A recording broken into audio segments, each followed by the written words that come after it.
ಎಲ್ಲ ಧ್ಯಾನ ಬಂಧುಗಳಿಗೆ ಆತ್ಮಪೂರ್ವಕ ನಮಸ್ಕಾರಗಳು. ಮೊದಲನೇದಾಗಿ ಮಹಾವತಾರ್ ಬಾಬಾಜಿಗೆ ನನ್ನ ನಮನಗಳು. ಹಾಗೇನೆ ಎಲ್ಲರ ಗುರುಗಳು ಆಗಿರತಕ್ಕಂಥ ಬ್ರಹ್ಮಶ್ರೀ ಡಾಕ್ಟರ್ ಸುಭಾಷ್ ಪತ್ರಿಜಿಯವರಿಗೂ ಸಹ ನನ್ನ ನಮನಗಳು. ಹಾಗೇನೆ ಈ ವೇದಿಕೆಯನ್ನು ನಿರ್ಮಾಣ ಮಾಡಿ ನಮಗೆಲ್ಲ ಅವಕಾಶ ಮಾಡಿಕೊಟ್ಟಿರತಕ್ಕಂತಹ ಮಹಾವತಾರ್ ಸಂಸ್ಥೆಯ ಸಂಸ್ಥಾಪಕರು ಆಗಿರತಕ್ಕಂತಹ ಡಾಕ್ಟರ್ ರಂಗನಾಥ್ ಸರ್ ಹಾಗೂ ಅವರ ಸಿಬ್ಬಂದಿ ವರ್ಗದವರಿಗೂ ಸಹ ವಂದನೆಗಳು. ಹಾಗೇನೆ ನನಗೆ ಜನ್ಮ ನೀಡಿದ ನನ್ನ ತಂದೆ ತಾಯಿಗೆ ನನ್ನ ಪ್ರಣಾಮವನ್ನ ತಿಳಿಸುತ್ತಾ ಇಂದಿನ ನಮ್ಮ ಕಾರ್ಯಕ್ರಮವನ್ನ ಪ್ರಾರಂಭ ಮಾಡೋಣ. ಈ ದಿನ 18 ಸೆಪ್ಟೆಂಬರ್ 2025 ನಮ್ಮ 41 ದಿನಗಳ ಮಂಡಲ ಕಾರ್ಯಕ್ರಮ, ಧ್ಯಾನ ಮತ್ತು ಸಮಗ್ರ ಸ್ವಾಸ್ಥ್ಯ ಕಾರ್ಯಕ್ರಮವನ್ನ ಮಹಾವತಾರ್ ಸಂಸ್ಥೆಯ ವತಿಯಿಂದ ನಡೆಸಲಾಗ್ತಾ ಇದೆ. ಈ ದಿನ ನಾವು 21ನೇ ದಿನಕ್ಕೆ ಅಂದ್ರೆ 2ನೇ ಬ್ಯಾಚ್ನ 21ನೇ ದಿನಕ್ಕೆ ಕಾಲಿಟ್ಟಿದ್ದೇವೆ. ನಾವೆಲ್ಲರೂ ಸಹ ಎಲ್ಲರಿಗೂ ತಿಳಿದಂತೆ ಮೊದಲನೇದಾಗಿ ಈ ಕಾರ್ಯಕ್ರಮದಲ್ಲಿ ಪ್ರಥಮವಾಗಿ ನಾವು ಸ್ವಾಧ್ಯಾಯ ಅಥವಾ ನಮ್ಮ ಜ್ಞಾನ ಹಂಚಿಕೆಯನ್ನು ಪಡ್ಕೊಂಡು ತದನಂತರ ನಾವು 40 ನಿಮಿಷಗಳ ಧ್ಯಾನವನ್ನ ಮಾಡತಕ್ಕಂತಹ ಕಾರ್ಯಕ್ರಮ. ಈ ದಿನ ನಮಗೆ ಧ್ಯಾನವನ್ನ ಹಂಚಲಿಕ್ಕೆ ಆಗಮಿಸಿದ್ದಾರೆ ನಮ್ಮ ಹಿರಿಯ ಮಾಸ್ಟರ್ ಆಗಿರತಕ್ಕಂತಹ ಶ್ರೀಯುತ ನರೇಂದ್ರ ಕುಮಾರ್ ಸರ್. ಇವರು ಮುಳಬಾಗಿಲು ತಾಲೂಕಿನ ಹಂಪಸಂದ್ರದವರು ಆಗಿರ್ತಾರೆ. ಇವರು ರೈತರಾಗಿದ್ದರೂ ಸಹ 13 ವರ್ಷಗಳಿಂದ ಧ್ಯಾನದಲ್ಲಿ ತೊಡಗಿದ್ದು ಅದ್ಭುತ ಮಾಸ್ಟರ್ ಅಂತಾನೆ ಹೇಳಬಹುದು. ಯಾಕಂತಂದ್ರೆ ಇವರ ಸ್ವಾಧ್ಯಾಯವನ್ನ ಈ 9 ರಿಂದ 10 ಗಂಟೆಯ ವೇದಿಕೆಗೆ ಕೆಲವರಿಗೆ ಹೊಸಬ್ರು ಕಾಣಬಹುದು. ಆದರೆ ಈಗಾಗಲೇ ಇವರು ಬೆಳಗಿನ ನಮ್ಮ ವೇದಿಕೆ ಜೊತೆಗೆ ಮಧ್ಯಾಹ್ನದ 3 ಗಂಟೆಯಿಂದ 4:15 ಗಂಟೆವರೆಗೆ ನಡೆಯತಕ್ಕಂಥ ವೇದಿಕೆಯಲ್ಲಿ ಸಾಕಷ್ಟು ಮಾಹಿತಿಯನ್ನ, ಜ್ಞಾನವನ್ನ ಹಂಚಿದ್ದಾರೆ. ಈ ದಿನ ಸರ್ ಜ್ಞಾನಿ ಯಾರು ಹಾಗೂ ವಿಜ್ಞಾನಿ ಯಾರು ಎಂಬ ಬಗ್ಗೆ ಮಾಹಿತಿಯನ್ನ ನೀಡಲಿದ್ದಾರೆ. ಸರ್, ನಾನು ಈ ವೇದಿಕೆಯ ಪರವಾಗಿ ತಮ್ಮನ್ನ ಹೃತ್ಪೂರ್ವಕವಾಗಿ ಸ್ವಾಗತಿಸ್ತೇನೆ ಹಾಗೂ ನನ್ನ ವೈಯಕ್ತಿಕವಾಗಿ ಸಹ ಸ್ವಾಗತವನ್ನ ಕೋರಿ ಓವರ್ ಟು ಯು ಸರ್. ತಮ್ಮ ಜ್ಞಾನ ಹಂಚಿಕೆಯನ್ನ ಮಾಡ್ಕೋಬೇಕು ಅಂತ ಕೇಳ್ತೇನೆ. Thank you. ಕಾರ್ಯಕ್ರಮವನ್ನು ಪ್ರಾರಂಭಿಸುವುದಕ್ಕೆ ಮೊದಲಿಗೆ ಸದ್ಗುರುಗಳಾದಂತಹ ಪಿತಾಮಹ ಪತ್ರಿಜಿಯವರಿಗೆ ಹಾಗೆ ನನಗೆ ನಿತ್ಯವೂ ಜ್ಞಾನವನ್ನು ನೀಡುತ್ತಾ ಇರ್ತಕ್ಕಂಥ ಭೀಮಾವರದಲ್ಲಿ 1, 2, 3ನೇ ತಾರೀಕು ಸತತ 20 ವರ್ಷಗಳಿಂದ ಧ್ಯಾನವನ್ನ ಉಚಿತವಾಗಿ ನೀಡ್ತಾ ಇರ್ತಕ್ಕಂಥ ತಟಪರ್ತಿ ರಾಘವರಾವ್ ಮತ್ತು ರಾಜಲಕ್ಷ್ಮಿ ಅಮ್ಮನವರ ಪಾದಪದ್ಮಗಳಿಗೆ ಶರಣಾರ್ಥಿಗಳನ್ನು ತಿಳಿಸುತ್ತಾ, ಈ ಝೂಮ್ನಲ್ಲಿ ಅಥವಾ ಯೂಟ್ಯೂಬ್ನಲ್ಲಿ ಯಾರು ವೀಕ್ಷಣೆ ಮಾಡ್ತಾ ಇದ್ದೀರಾ ಎಲ್ಲ ನನ್ನ ಶರಣ ಬಂಧುಗಳಿಗೂ ಶರಣಾರ್ಥಿಗಳು. ಇವತ್ತು ಪತ್ರಿಜಿಯವರ ಹೇಳಿರ್ತಕ್ಕಂಥ ಜ್ಞಾನ ಮತ್ತು ವಿಜ್ಞಾನ, ಜ್ಞಾನ ಅಂದ್ರೆ ಏನು, ವಿಜ್ಞಾನ ಅಂದ್ರೆ ಏನು ಅಂತ ಅವರು ಹೇಳಿರ್ತಕ್ಕಂಥ ವಿಚಾರಗಳನ್ನು ಸ್ವಲ್ಪ ನಾವು ತಿಳ್ಕೊಳ್ಳೋಣ. ಇಲ್ಲಿ ಆತ್ಮದ ಸೂಕ್ಷ್ಮ ರೂಪವನ್ನು ಜ್ಞಾನ ಅಂತ ಕರಿತೀವಿ. ಆತ್ಮದ ಸೂಕ್ಷ್ಮ ರೂಪವನ್ನು ಜ್ಞಾನ ಅಂತ ತಿಳಿದ್ರೆ, ಆತ್ಮದ ವಿಶ್ವರೂಪವನ್ನ ವಿಜ್ಞಾನ ಅಂತ ತಿಳಿತೀವಿ. ಸೂಕ್ಷ್ಮ ರೂಪ ಜ್ಞಾನವಾದ್ರೆ ವಿಶ್ವರೂಪ, ಸೂಕ್ಷ್ಮ ರೂಪಕ್ಕಿಂತ ವಿಶ್ವ ಇನ್ನು ಜಾಸ್ತಿ, ಇನ್ನು ವಿಶೇಷ ವಿಜ್ಞಾನ ಅಂದ್ರೆ ವಿಶೇಷವಾದಂತಹ ಜ್ಞಾನ. ಆ ವಿಶೇಷವಾದಂತಹ ಜ್ಞಾನವನ್ನು ತಿಳಿದ ಮೇಲೆ ಇನ್ನೇನು ತಿಳಿಯುವುದು ಏನೂ ಇರುವುದಿಲ್ಲ. ಇದನ್ನೇ ವಿಶೇಷ ಜ್ಞಾನ ಅಂತ ಕರಿತೀವಿ. ಇಲ್ಲಿ ಫಸ್ಟು ಜ್ಞಾನ ಅಂದ್ರೇನು? ನಮ್ಮ ಕಣ್ಣಿಗೆ ಕಾಣಿಸದೆ ಇರುವಂತಹ ಒಂದು ವಸ್ತುವಿನ ಬಗ್ಗೆ ತಿಳಿದುಕೊಳ್ಳುವುದೇ ಜ್ಞಾನ. ಕಣ್ಣಿಗೆ ಕಾಣದೆ ಇರ್ತಕ್ಕಂಥ ವಸ್ತು ಯಾವುದು? ಆತ್ಮ ಅಲ್ವಾ? ಈ ಆತ್ಮವನ್ನು ತಿಳಿದುಕೊಂಡವರು ಜ್ಞಾನಿಗಳು. ಆತ್ಮ ಅಂದ್ರೆ ಸತ್ಯ, ನಿರಂತರವಾಗಿರ್ತಕ್ಕಂಥದ್ದು, ಶಾಶ್ವತವಾಗಿರ್ತಕ್ಕಂಥದ್ದು, ಬದಲಾವಣೆ ಆಗದೆ ಇರ್ತಕ್ಕಂಥದ್ದು. ಎಲ್ಲಾ ಕಾಲದಲ್ಲೂ ಇರ್ತಕ್ಕಂಥದ್ದು. ಯುಗಗಳು ಮಾಡಿದ್ರು ಕೂಡ ಎಲ್ಲಾ ಕಾಲದಲ್ಲಿ ಇರ್ತಕ್ಕಂಥದ್ದನ್ನೇ ನಾವು ಆತ್ಮ ಅಂತೀವಿ. ಅಲ್ಲಿಗೆ ನಾವು ಮೊದಲೇನು ಈ ಮನುಷ್ಯ ಮೂರರಿಂದ ಆಗಿದ್ದಾನೆ. ಶರೀರ, ಮನಸ್ಸು, ಆತ್ಮ, ಇದರಿಂದ ಆಗಿರ್ತಾನೆ. ಮನಸ್ಸು, ಶರೀರ, ಮನಸ್ಸು, ಆತ್ಮ, ಮೂರರಿಂದ ಆಗಿರ್ತಕ್ಕಂಥವನು ಈ ಮಾನವ. ಅದರಲ್ಲಿ ನಾವು ಮನಸ್ಸು, ಶರೀರ ಅಂದ್ರೆ ಕಣ್ಣು ಮುಚ್ತೀವಿ. ಕಣ್ಣು ಮುಚ್ಚಿದಾಗ ಏನ್ ಮಾಡ್ತೀವಿ ನಾವು? ಶರೀರ ಭಾವನೆಯನ್ನ ಕಳ್ಕೊಂತೀವಿ. ಎಲ್ಲಾ ಇಂದ್ರಿಯಗಳಿಗೂ ರೆಸ್ಟ್ ಕೊಡ್ತಾ ಇರ್ತೀವಿ. ಕಣ್ಣು, ಕಿವಿ, ಮೂಗು ಇದೆಲ್ಲಕ್ಕೂ ರೆಸ್ಟ್ ಕೊಡ್ತಾ ಇರ್ತೀವಿ. ಅಲ್ಲಿಗೆ ಮನಸ್ಸು ಮುಚ್ಚಿದ್ವಿ. ಮನಸ್ಸು ಮುಚ್ಚಿದ್ಮೇಲೆ ಆಮೇಲೆ ಏನಾಯ್ತು? ಶರೀರ ಮುಚ್ಚಿದ್ವಿ. ಆಮೇಲೆ ಮನಸ್ಸು ಅಂದ್ರೆ ಆಲೋಚನೆ ಬರ್ತಾ ಇರ್ತವೆ, ಹೋಗ್ತಾ ಇರ್ತವೆ. ಆಲೋಚನೆ ಬರ್ತಾ ಇರ್ತವೆ, ಹೋಗ್ತಾ ಇರ್ತವೆ. ಆ ಬಂದಂತ ಆಲೋಚನೆಗಳನ್ನ ಕಟ್ ಮಾಡಿ ಮತ್ತೆ ನಾವು ಉಸಿರಾಟದ ಮೇಲೆ ಗಮನವನ್ನ ಕೊಡ್ತೀವಿ. ಮತ್ತೆ ಇನ್ನೊಂದು ಆಲೋಚನೆ ಬಂದಾಗ ಅದೇ ರೀತಿ ಕಂಟಿನ್ಯೂಯಸ್ ಆಗಿ ಆಲೋಚನೆ ಹಿಂದೆ ಹೋಗ್ಬಾರ್ದು. ನಾವು ಮನಸ್ಸು ಉಸಿರಾಟದ ಮೇಲೆನೆ ಕೊಡ್ಬೇಕಂತ ಕಟ್ ಮಾಡ್ತಾ ಮಾಡ್ತಾ ಮಾಡ್ತಾ ಮಾಡ್ತಾ ಮಾಡ್ತಾ ಯಾವುದೋ ಒಂದು ಕೆಲವು ಸಮಯದ ನಂತರ ಆ ಆಲೋಚನೆ ಸಂಪೂರ್ಣವಾಗಿ ನಾವು ಸೊನ್ನೆ ಆಗುತ್ತೆ. ಆಲೋಚನೆ ಸಂಪೂರ್ಣವಾಗಿ ಸೊನ್ನೆ ಆಗಿದೆ ಅಂದ್ರೆ ಇಲ್ಲಿ ಆಲೋಚನೆ ಅಂದ್ರೆ ಮನಸ್ಸು. ಆಲೋಚಿಸುವುದು ಯಾವುದು? ಮನಸ್ಸು ಅಲ್ವಾ? ಆ ಮನಸ್ಸು ನಿಂತು ಹೋಗ್ಬಿಟ್ಟಿದೆ ಸ್ವಲ್ಪ ಸಮಯ. ಮನಸ್ಸಿಲ್ಲ ಅಂದ್ರೆ ಅಲ್ಲಿರೋದಿನ್ನೇನು? ಆತ್ಮ ಅಲ್ವಾ? ಆ ರೀತಿಯಾಗಿ ಮನಸ್ಸನ್ನ ಇಲ್ಲವಾಗಿಸಿ, ಮನಸ್ಸಿನ ಆಲೋಚನೆಗಳನ್ನ ಇಲ್ಲವಾಗಿಸಿ ಮುಂದೆ ಪ್ರಯಾಣ ಮಾಡುವುದೇ ಆತ್ಮ ದರ್ಶನ ಅಲ್ವಾ? ಅದ್ರ ಬಗ್ಗೆ ತಿಳಿದುಕೊಳ್ಳುವುದೇ ಜ್ಞಾನ ಅಲ್ವಾ? ಮತ್ತೆ ಇದ್ರ ಬಗ್ಗೆ ತಿಳಿದುಕೊಳ್ಳದೇ ಇರುವವ್ರನ್ನ ಏನಂತೀವಿ? ಅಜ್ಞಾನಿಗಳು ಅಂತ ಕರಿತೀವಿ. ಪತ್ರಿಜಿ ಹೇಳಿದ್ದಾರೆ, ಅಜ್ಞಾನಿಗಳು ಈ ಪ್ರಪಂಚದಲ್ಲಿ ಕೆಲ್ಸಕ್ಕೆ ಬರೋದಿಲ್ಲ. ಅಜ್ಞಾನ ಕೆಲ್ಸಕ್ಕೆ ಬರಲ್ಲ. ಪ್ರಾಪಂಚಿಕ ಜ್ಞಾನ ಕೆಲ್ಸಕ್ಕೆ ಬರಲ್ಲ. ಇಲ್ಲಿ ಪ್ರಾಪಂಚಿಕ ಕೆಲಸ ಅಂದ್ರೆ ಅವರು MLA ಆಗಿರ್ಬೋದು, MP ಆಗಿರ್ಬೋದು, ಕ್ರಿಕೆಟ್ ಪ್ಲೇಯರ್ ಆಗಿರ್ಬೋದು, ಇನ್ನೂ ಒಂದು ದೊಡ್ಡ ಉದ್ಯೋಗದಲ್ಲಿರ್ಬೋದು, ಸೈಂಟಿಸ್ಟ್ ಆಗಿರ್ಬೋದು, ರಿಸರ್ಚ್ ಮಾಡ್ತಾ ಇರ್ಬೋದು, ಇನ್ನೂ ಏನೋ ಕೆಲಸ ಮಾಡ್ತಾ ಇರ್ಬೋದು ಅಲ್ವಾ? ದೊಡ್ಡ ಶ್ರೀಮಂತ ಆಗಿರ್ಬೋದು, ಅಧಿಕಾರದಲ್ಲಿರ್ಬೋದು, ಪದವಿಲಿರ್ಬೋದು. ಜ್ಞಾನ ಇಲ್ಲ ಅಂದ್ರೆ ಜ್ಞಾನ ಇಲ್ಲ ಅಂದ್ರೇನು? ಜ್ಞಾನ ತಿಳ್ಕೊಬೇಕಾದ್ರೆ ಏನ್ ಮಾಡ್ಬೇಕು ನಾವು? ಧ್ಯಾನ ಮಾಡ್ಬೇಕು. ಧ್ಯಾನ ಮಾಡಿದಾಗ ಏನಾಗುತ್ತೆ? ಮನ್ಸಿಲ್ದಂಗ ಆಗುತ್ತೆ. ಮನ್ಸಿಲ್ದಂಗ ಆಗುತ್ತೆ, ಆತ್ಮದ ಬಗ್ಗೆ ತಿಳ್ಕೊಂತೀವಿ. ಇದನ್ನ ತಿಳಿದೇ ಇರ್ತಕ್ಕಂಥವ್ರನ್ನ ಅಜ್ಞಾನಿಗಳು ಅಂತ ಕರೀತಾರೆ ಅಲ್ವಾ? ಅವ್ರನ್ನ ನಾವು ದೂಷಿಸ್ದಂಗಲ್ಲ. ಅಜ್ಞಾನಿಗಳು ಅಂತ ಅವ್ರನ್ನ ದೂಷಣೆ ಮಾಡೋದಲ್ಲ ಇದು. ಅವು ದೂಷಣೆ ಅಂದ್ರೆ ಡೆಫಿನೇಷನ್ ನೋಡಿ. ಯಾರಿಗೆ ಸಂಗೀತ ಬರ್ದಂಗಿರೋರ್ಗೆ ಏನಂತೀವಿ? ಅವ್ರು ಸಂಗೀತ ಬರಲ್ಲ ಅಂತೀವಿ. ಕ್ರಿಕೆಟ್ ಪ್ಲೇಯರು ಕ್ರಿಕೆಟ್ ಬರ್ದಂಗಿರೋರ್ನ ಏನಂತೀವಿ? ಅವ್ನು ಕ್ರಿಕೆಟ್ ಬರಲ್ಲ ಅಂತ ಹೇಳ್ತೀವಿ ಅಲ್ವಾ? ಅದೇ ಆ ರೀತಿ ಅವ್ರಿಗೆ ಏನಂತೀವಿ? ಕುಳ್ರನ್ನ ಏನಂತೀವಿ? ಕುಳ್ರು ಅಂತೀವಿ. ಕುಂಟ್ರನ್ನ ಏನಂತೀವಿ? ಕುಂಟ ಅಂತೀವಿ. ಆ ರೀತಿಯಾಗಿ ಅದಕ್ಕೊಂದು ಡೆಫಿನೇಷನ್ನು. ಅವ್ರನ್ನ ನಾವು ದೂಷಿಸಿದಂಗಲ್ಲ, ಅದು ಡೆಫಿನೇಷನ್. ಏನ್ ಡೆಫಿನೇಷನ್ನು? ಅವರು ಅಜ್ಞಾನಿಗಳು ಅಲ್ವಾ? ಮತ್ತೆ ಈ ಅಜ್ಞಾನದಿಂದ ಮತ್ತೆ ನಾವು ಧ್ಯಾನ ಮಾಡಿ ಸೂಕ್ಷ್ಮ ಶರೀರ ಬಿಡುಗಡೆ ಆಗುತ್ತದೆ. ಅಲ್ಲಿ ನೀವು ಧ್ಯಾನ ಮಾಡಿದಾಗ ಸೂಕ್ಷ್ಮ ಶರೀರ ಬಿಡುಗಡೆ ಆದಾಗ ನಿಮ್ಮಲ್ಲಿ ಜ್ಞಾನ ಪ್ರಾರಂಭವಾಗಿದೆ, ಜ್ಞಾನ ಮೊದಲಾಗಿದೆ ಅಂತ ಲೆಕ್ಕ ಅಲ್ವಾ? ಅವು ಸದ್ಗುರುಗಳಿಂದ ಧ್ಯಾನವನ್ನು ತಿಳ್ಕೊಂಡು ಜ್ಞಾನ ಪ್ರಾರಂಭವಾಗಿದೆ. ಮತ್ತೆ ಇಲ್ಲಿ ನಾವೇನ್ ಮಾಡ್ತೀವಿ? ಸಂಗೀತ ಇಲ್ದವನಿಗೆ ಸಂಗೀತಗಾರನ ಹತ್ರ ಹೋಗ್ಬೇಕು. ಆದ್ರೆ ಹೋದ್ರೆ ಏನ್ ಬೇಕು? ಸಂಗೀತಗಾರನ ಹತ್ರ ಹೋದ್ರೆ ಮೊದ್ಲೇನ್ ಹೇಳ್ಕೊಡ್ತಾನ ಅವನು? ಸ ಪ ರಿ ಗ ಮ ಸ ಮೊದ್ಲು ಅದು ಬೇಸಿಕ್ ಹೇಳ್ಕೊಡ್ತಾನೆ. ಆಮೇಲೆ ಸರಿಗಮ ಪದ ನಿ ಸ ಹಂಗೆ ಹೇಳ್ಕೊಡ್ತಾನೆ. ಹಂಗೆ ಸ್ಟೆಪ್ ಬೈ ಸ್ಟೆಪ್ ಹೇಳ್ಕೊಡ್ತಾ ಇರ್ತಾನೆ. ಆ ರೀತಿಯಾಗಿ ಆತ್ಮಜ್ಞಾನ ಬೇಕು ಅಂತ ಅಂದ್ರೆ ನಾವು ಗುರುಗಳ ಬಳಿ ಹೋಗಿ ಆತ್ಮಜ್ಞಾನ ಬೇಕು ಸ್ವಾಮಿ ಅಂತ ಶಿರಸ್ರಾಷ್ಟಾಂಗ ನಮಸ್ಕಾರವನ್ನ ಹಾಕಿ ಅವರಲ್ಲಿ ನಾವು ಜ್ಞಾನವನ್ನ ಹೇಳ್ಕೊಡ್ರಿ ನಮ್ಗೆ ಅಂತ ಕೇಳಬೇಕು. ಶಿರಸ್ರಾಷ್ಟಾಂಗ, ಶಿರ ಅಂದ್ರೆ 8, ತಲೆನೂ ಸೇರಿ 8 ಅಂಗಗಳನ್ನ ಅವರಿಗೆ ಸಾಷ್ಟಾಂಗ ನಮಸ್ಕಾರ. 8 ಅಂಗಗಳು ಸೇರಿಸಂದ್ರೆ 2 ಕೈ, 2 ಕಾಲು, ಹೊಟ್ಟೆ 5 ಆಯ್ತು, ತಲೆ 6 ಆಯ್ತು, ಮನಸ್ಸು ಬುದ್ಧಿ ಇದು ಶಿರಸ್ರಾಷ್ಟಾಂಗ.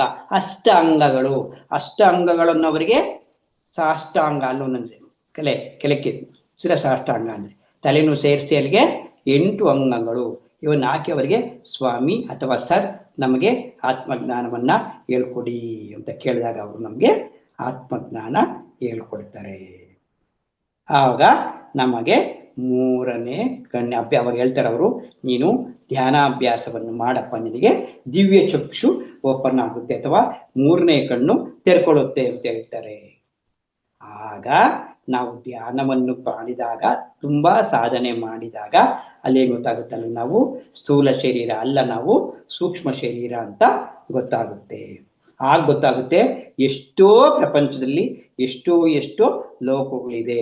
ಈ ಭೂಲೋಕ ಒಂದೇ ಅಲ್ಲ, ಈ ಭೂಲೋಕಕ್ಕಿಂತ 10ರಷ್ಟು ಡಬಲ್ ಆಗ್ತಾ ಇರುತ್ತೆ. ಈ ಸೃಷ್ಟಿ ಹೆಂಗೆ ಮನುಷ್ಯ ಸೃಷ್ಟಿ ಆಗ್ತಾ ಇರ್ತಾರೋ, ಈ ಲೋಕಗಳು ಕೂಡ ಡಬಲ್ ಆಗ್ತಾ ಇರುತ್ತೆ. ಭೂಲೋಕಕ್ಕಿಂತ 10ರಷ್ಟು 100ರಷ್ಟು ಇನ್ನೂ ಲೋಕಗಳು, ಸೂಕ್ಷ್ಮ ಲೋಕ, ಕಾರಣಲೋಕ, ಮಹಾಕಾರಣಲೋಕ, ಎಷ್ಟೋ ಲೋಕಗಳಿದೆ ಅಲ್ವಾ. ಭೂಲೋಕ, ಭುವರ್ಲೋಕ, ಸುವರ್ಲೋಕ, ಜನೋಲೋಕ, ತಪೋಲೋಕ, ಮಹಾಲೋಕ, ಸತ್ಯಲೋಕ, ಈ ಲೋಕಗಳ ಬಗ್ಗೆ ಎಲ್ಲವನ್ನೂ ತಿಳ್ಕೊಂತ ಹೋಗ್ತೀವಿ. ಹೆಂಗೆ?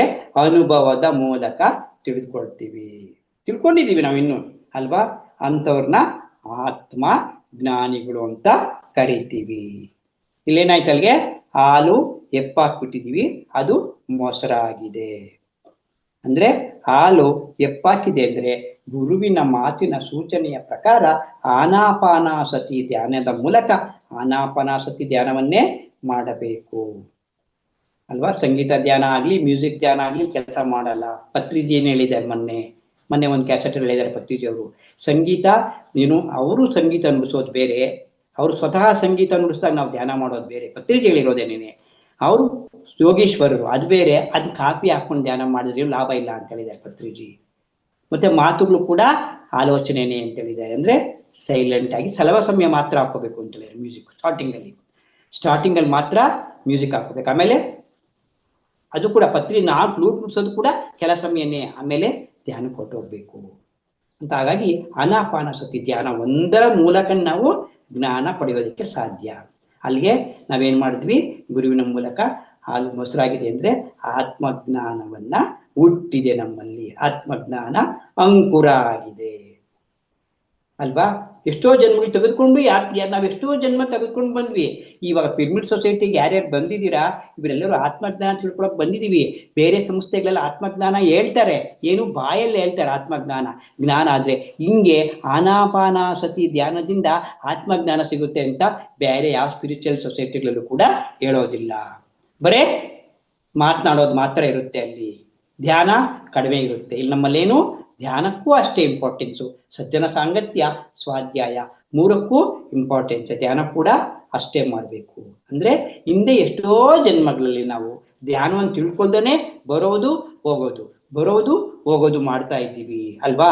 ಅದು ಸ್ಟಾಪ್ ಆಯ್ತು. ಇವಾಗ ಏನಾಯ್ತು, ನಮ್ದು ಆತ್ಮಜ್ಞಾನ ಉಟ್ಕೊಂತು, ಅಲ್ಲಿಗೆ ಎಪ್ಪಾಕಿದೀವಿ, ಅದೇನಾಯ್ತು, ಮೊಸರಾಯ್ತು. ಅಲ್ಲಿಗೆ ಆತ್ಮಜ್ಞಾನ ಹುಟ್ಟಿದೆ ಅಲ್ವಾ. ಮತ್ತೆ ದೇಹಜ್ಞಾನ ಇರೋವರೆಗೂ ನಾನು ಕಪ್ಪಗಿದ್ದೀನಿ, ಬೆಳಗಿದ್ದೀನಿ, ನಾನು ಗಂಡು ಹೆಣ್ಣು, ನಾನು ಆ ಜಾತಿ ಈ ಜಾತಿ, ಉದ್ದ ಇದ್ದೀನಿ ತುಂಡ ಇದ್ದೀನಿ ಅಲ್ವಾ. ಈ ಇದ್ರಲ್ಲೇನೆ ನಮ್ಮ ಜನ್ಮಗಳೆಲ್ಲವೋ ಕಳೆದೋದು. ನಾನು MLA, ನಾನು MP, ನಾನು ಅಧಿಕಾರ, ನಾನು IAS ಆಫೀಸರು, ನಾನು ಪೊಲೀಸ್ ಆಫೀಸರು, ಬರೀ ಇದೆ. ನಾನು ಅಲ್ಲಿಗೇನು ಶರೀರ ಭಾವನೆಯಲ್ಲೇನೆ ನಾವು ಸಹಸ್ರಾರು ವರ್ಷಕ್ಕೆ ಕಳೆದೋಗ್ಬಿಟ್ಟಿದೆ. ಅದಕ್ಕೆ ಶ್ರೀಕೃಷ್ಣ ಕೂಡ ಭಗವದ್ಗೀತೆ ಹೇಳಿದಾನೆ, ಮನುಷ್ಯಾಣಾಂ ಸಹಸ್ರೇಶು ಕಶ್ಚಿದ್ದತಿ ಸಿದ್ಧಯೇ ಯತತಾಮಪಿ ಸಿದ್ಧಾನಾಂ ಕಶ್ಚಿನ್ಮಾಂ ಯತ್ತ ತತ್ವತಃ ಅಲ್ವಾ. ಮನುಷ್ಯಾಣಾಂ ಸಹಸ್ರೇಶು ಕಶ್ಚಿದ್ದತಿ ಸಿದ್ಧಯೇ, ಮನುಷ್ಯರಲ್ಲಿ 1000, ಮನುಷ್ಯಾಣಾಂ ಸಹಸ್ರೇಶು 1000 ಜನ ಮನುಷ್ಯರಲ್ಲಿ, ಮನುಷ್ಯಾಣಾಂ ಸಹಸ್ರೇಶು ಕಶ್ಚಿದ್ದತಿ ಸಿದ್ಧಯೇ. ಕಶ್ಚಿದ್ದತಿ ಅಂದ್ರೆ ತಿಳಿದುಕೊಳ್ಳುವುದು, ಸಿದ್ಧ ಅಂದ್ರೆ ಆತ್ಮಜ್ಞಾನ. 1000 ಜನ ಮನುಷ್ಯರಲ್ಲಿ ಆತ್ಮಜ್ಞಾನವನ್ನು ತಿಳಿದುಕೊಳ್ಳುವುದಕ್ಕೆ ಪ್ರಯತ್ನ ಪಡ್ತಾರೆ. ಕಶ್ಚಿನ್ ಮಾಂ ವ್ಯಕ್ತ ತತ್ವ, ಆ ತಿಳಿದುಕೊಂಡವರಲ್ಲಿ ಯಾರೊಬ್ಬರೋ ವ್ಯಕ್ತ ತತ್ವತಃ, ಈ ಆತ್ಮಜ್ಞಾನ ಅಂದ್ರೆ ನನ್ನನ್ನ ತಿಳಿತಾರೆ. ಅಂದ್ರೆ ಇಲ್ಲಿ ಆತ್ಮಜ್ಞಾನಕ್ಕೆ ಬರಬೇಕಾದ್ರೆ ಸಾವಿರಾರು ಜನ್ಮ ಕಳಿಬೇಕು. ಆ ಸಾವಿರಾರು ಜನ್ಮ ಕಳೆದು ಸಾವಿರಾರು ಮನುಷ್ಯರಲ್ಲಿ ನಾವು ಒಬ್ಬರು ಮಾತ್ರ ಆತ್ಮಜ್ಞಾನ ತಿಳ್ಕೊಂತೀವಿ. ಆ ತಿಳ್ಕೊಂಡಂತಹ ಆತ್ಮಜ್ಞಾನವನ್ನ ಆಚರಿಸುವಲ್ಲಿ ಇನ್ನ ಯಾರೋ ಒಬ್ರು ನನ್ನನ್ನು ತಿಳಿತಾರೆ ಅಂತ ಹೇಳ್ತಾರೆ ಕೃಷ್ಣ. ನನ್ನನ್ನು ತಿಳಿಯೋದು ಅಂದ್ರೆ ಇಲ್ಲಿ ಕೃಷ್ಣ ಏನ್ ಭಗವದ್ಗೀತೆನಲ್ಲಿ ನಾನು ನಾನು ನಾನು ನಾನು ನಾನು ನಾನು ಅಂತ ಹೇಳ್ತಿದ್ದಾರಲ್ಲ, ಇಲ್ಲಿ ನಾನು ಅಂದ್ರೆ ಆತ್ಮ, ಆತ್ಮ ಅಂತ ತಿಳಿತಾನೆ.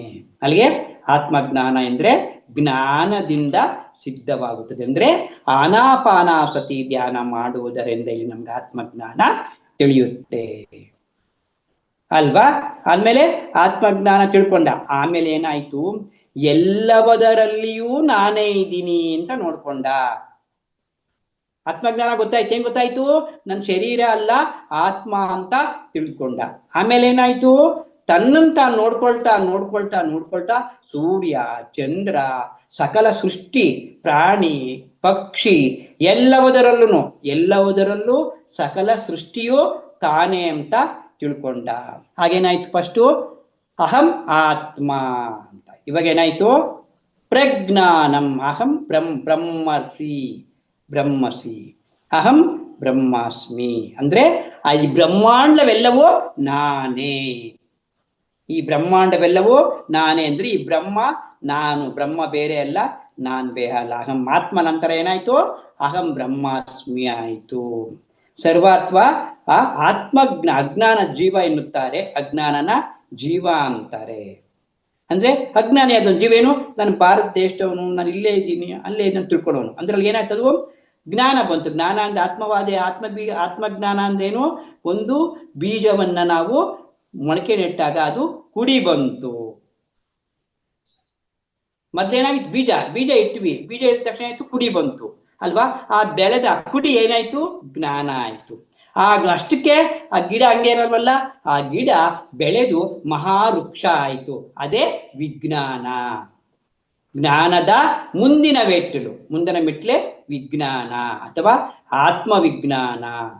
ಅಂದ್ರೆ ಈ ಆತ್ಮವಿಜ್ಞಾನದ ಪರಾಕಾಷ್ಠವೇ ಮಹಾವೃಕ್ಷ ಅಲ್ವಾ. ಆತ್ಮಜ್ಞಾನ ಪ್ರಜ್ಞಾನ, ಆದ್ರೆ ಆತ್ಮಜ್ಞಾನ ಅಂತ, ಪ್ರಜ್ಞಾನ ಅಂತ, ಆದ್ರೆ ಆತ್ಮವಿಜ್ಞಾನ ಅನಂತವಾದುದು. ಅದೇನೋ ಸ್ವಲ್ಪ, ಯಾವುದು ಪ್ರಜ್ಞಾನ ಸ್ವಲ್ಪ, ಆತ್ಮವಿಜ್ಞಾನ ಅನಂತವಾದದ್ದು. ಅದಕ್ಕಿಂತ ಬಹಳ ವೃಕ್ಷ ಅಂದ್ರೆ ದೊಡ್ಡ ಮರ ಅಂತ. ಬೀಜ ಅಂತಂದ್ರೆ ಅದು ಮೊಳಕೆ ಆಯ್ತು, ಮೊಳಕೆ ಆಗಿ ಅದು ಕುಡಿ ಬಂದು ಏನಾಯ್ತು, ಇವಾಗ ನಾವು ವೃಕ್ಷ ಆಗಿ ಬದಲಾಗಿದ್ದೀವಿ. ಅಂದ್ರೆ ಶೈಶವ, ಬಾಲ್ಯ, ಯೌವನ, ಪ್ರೌಢ, ಪೂರ್ಣಾತ್ಮ, ವಿಮುಕ್ತಾತ್ಮ, ಹಿಂಗೆ ಸ್ಟೆಪ್ ಬೈ ಸ್ಟೆಪ್. ಮಗು, ಹುಡುಗ, ಬಾಲಕ, ಯೌವನ, ಮುದುಕ, ವೃದ್ಧಾಪ್ಯ. ಹೀಗೆ ಜ್ಞಾನ ಬಂದಂಗ್ ಎಲ್ಲವೂ ನಾವೆಲ್ಲಿ ಹೋದ್ವಿ, ವೃದ್ಧಾತ್ಮ ಅಥವಾ ಜ್ಞಾನಾತ್ಮ. ಅಜ್ಞಾನ ಅಂತ್ಯ ಆಯ್ತು, ಪ್ರಜ್ಞಾನ ಬಂತು. ಅಜ್ಞಾನ ಅಂತ್ಯ ಆಗಿ ಪ್ರಜ್ಞಾನ ಬಂತು, ಪ್ರಜ್ಞಾನ ಹೋಯ್ತು, ವಿಜ್ಞಾನ ಬಂತು. ಪ್ರಜ್ಞಾನ ಅಂತ್ಯ ಆದ್ರೆ ವಿಜ್ಞಾನಿ ಆದ್ರೆ ಇಲ್ಲಿ ದೇವರು ನೋಡಿ 5 ಜನ ಇರ್ತಾರೆ. ಕುಜ್ಞಾನಿಗಳು, ಅಜ್ಞಾನಿಗಳು, ಪ್ರಜ್ಞಾನಿಗಳು, ವಿಜ್ಞಾನಿಗಳು. ಕುಜ್ಞಾನಿ ಅಂದ್ರೇನು, ಅವನು ದೇವರು ಇಲ್ಲ, ದಿಂಡ್ರು ಇಲ್ಲ, ಏನೂ ಇಲ್ಲ, ದೇಹ ಸ್ಥಿತಿಲಿ ಇರ್ತಕ್ಕಂಥವನು. ಏನು ಇಲ್ಲ, ಏನಂತಾನೆ, ಏನೂ ಇಲ್ಲ, ದೇವರೇ ಇಲ್ಲ ಅಂತಾನೆ. ಆದ್ರೆ ಅಜ್ಞಾನಿ, ದೇವ್ರು ಇರ್ಬೋದೋ ಏನೋ, ಅದು ನನ್ಗೆ ಬೇಕಾಗಿಲ್ಲ, ನನ್ನ ಕೆಲಸ ನಂದು ಅಂತಾನೆ. ಪ್ರಪಂಚ ಕೆಲಸಗಳಲ್ಲಿ ತೊಡಗಿಸ್ಕೊಂತಾನೆ, ಅವನು ಅಜ್ಞಾನಿ. ಜ್ಞಾನಿ ಏನಂತಾನೆ, ನನ್ನ ಶರೀರ ಅಲ್ಲ, ನನ್ನ ಆತ್ಮ ಅಂತ ತಿಳ್ಕೊಂತಾನೆ. ಪ್ರಜ್ಞಾನಿ ಏನ್ ತಿಳ್ಕೊಂತಾನೆ, ಈ ಪ್ರಪಂಚವೆಲ್ಲವೂ ಕೂಡ ಜ್ಞಾನಮಯವೇ, ಅನಂತವಾಗಿದೆ ಅಂತ ತಿಳ್ಕೊಂತಾನೆ ಪ್ರಜ್ಞಾನಿ. ವಿಜ್ಞಾನಿ ಏನ್ ತಿಳ್ಕೊಂತಾನೆ, ಇನ್ನು ಮುಂದಕ್ಕೆ ಹೋಗ್ತಾನೆ ವಿಜ್ಞಾನಿ. ದಿವ್ಯ ಚಕ್ಷು ಉತ್ತೇಜವಾಗಿ ಆತ್ಮಜ್ಞಾನ ಹುಟ್ಟಿ ಅನುಭವಗಳು ಬರ್ತಾವೆ ಅವನಿಗೆ. ಆತ್ಮಜ್ಞಾನ ಬಂದಾಗ ಅನುಭವ ಬರುತ್ತೆ, ಎಷ್ಟೋ ಲೋಕಗಳು ನೋಡ್ಕೊಂತಾನೆ. ಅದೇ ಆಯ್ತು, ಅಲ್ಲಿ ಎಷ್ಟೋ ಲೋಕಗಳು ನೋಡ್ಕೊಂಡಾಗ ಅವನು ಪ್ರಜ್ಞಾನ ಬಂತು. ಮತ್ತೆ ಪ್ರಜ್ಞಾನ ಬದಲಾಗುತ್ತೆ. ಅಲ್ಲಿ ಪ್ರಜ್ಞಾನದಲ್ಲಿ ಏನಾಯ್ತು, ಎಲ್ಲವೂ ನಾನೇ ಅಂತ ತಿಳ್ಕೊಂಡ. ಏನು, ಈ ಸೃಷ್ಟಿ ಎಲ್ಲವೂ, ಭೂಮಂಡಲಲ್ಲೂ ಪ್ರತಿಯೊಂದು ಚರಾಚರ ವಸ್ತುಗಳಲ್ಲೂ ನಾನೇ ಇದ್ದೀನಿ ಅಂತ ತಿಳ್ಕೊಂಡ. ಆಮೇಲೆ ರಿಸರ್ಚ್ ಮಾಡೋದು, ಸಂಶೋಧನೆ ಮಾಡುವುದು. ಅಂದ್ರೆ ಯಾವ ಯಾವ ಜನ್ಮದಲ್ಲಿ ಸರಿ ಮಾಡಿದ್ದೀನಿ, ಯಾವ ಯಾವ ಜನ್ಮದಲ್ಲಿ ತಪ್ಪು ಮಾಡಿದ್ದೀನಿ ಅಂತ ನೋಡ್ಕೊಳ್ತಾನೆ. ನಾನು ಸತ್ ಮೇಲೆ ಎಲ್ಗೂ ಹೋಗ್ತೀನಿ. ಕೃಷ್ಣ ಹೇಳಿದಾನಲ್ವಾ, ಬೇರೆ ಲೋಕಕ್ಕೂ ನಾನಿರೋ ಲೋಕಕ್ಕೂ ವ್ಯತ್ಯಾಸ ಇದೆ. ಆಯಾ ಲೋಕದಲ್ಲಿರ್ತಕ್ಕಂಥವ್ರು ಪ್ರತ್ಯೇಕವಾಗಿ ಆಯಾ ಜ್ಞಾನಿಗಳು. ಆದ್ರೆ ಆತ್ಮವಿಜ್ಞಾನಿ ಕಲಿತರೆ, ಜ್ಞಾನ ಸಂಶೋಧನೆ ಮಾಡಿದರೆ ವಿಜ್ಞಾನಿ ಎಂದು. ಇನ್ನೂ ಎಷ್ಟೋ ಲೋಕಗಳಿದೆ, ಇನ್ನು ಎಷ್ಟೋ ಸತ್ಯಲೋಕ ಇದೆ. ಆ ಸತ್ಯಲೋಕದಲ್ಲಿ ಏನಾಗುತ್ತೆ, ನಾವು ಸಾಯುವುದಕ್ಕಿಂತ ಮುಂಚೆ ಸತ್ರೆ ಏನಾಗುತ್ತೆ, ಸತ್ತೋದ್ಮೇಲೆ ಎಲ್ಲಿಗೆ ಹೋಗ್ತೀವಿ, ಎಲ್ಲಿ ಬರ್ತೀವಿ, ಯಾರು ನಮ್ಮನ್ನು ಕರೀತಾರಲ್ಲಿ, ಯಾರು ನಮ್ಮನ್ನು ಇನ್ವೈಟ್ ಮಾಡ್ತಾರೆ, ಏನು ಹೇಳ್ಕೊಡ್ತಾರೆ, ಇದನ್ನೆಲ್ಲ ತಿಳ್ಕೊಳ್ಳೋದೇ ವಿಜ್ಞಾನ. ತನಗೆ ತಾನೇ ಕಲಿತಾರೆ ಜ್ಞಾನ, ಬೇರೆ ಮಾಸ್ಟ್ರಿಂದ ಕಲಿತಾರೆ ವಿಜ್ಞಾನ. ತನಗೆ ತಾನೇ ಕಲಿತಾರೆ ಜ್ಞಾನ. ಜ್ಞಾನ ಹೆಂಗ್ ಬಂತು ತಾನು ಕಲಿಯೋದು? ಧ್ಯಾನ ಮಾಡಿದ್ರಿಂದ ಕಲ್ತ್ಕೊಂಡ್ವಿ ನಾವು, ತನಗೆ ತಾನೇ ಕಲ್ತ್ವಿ.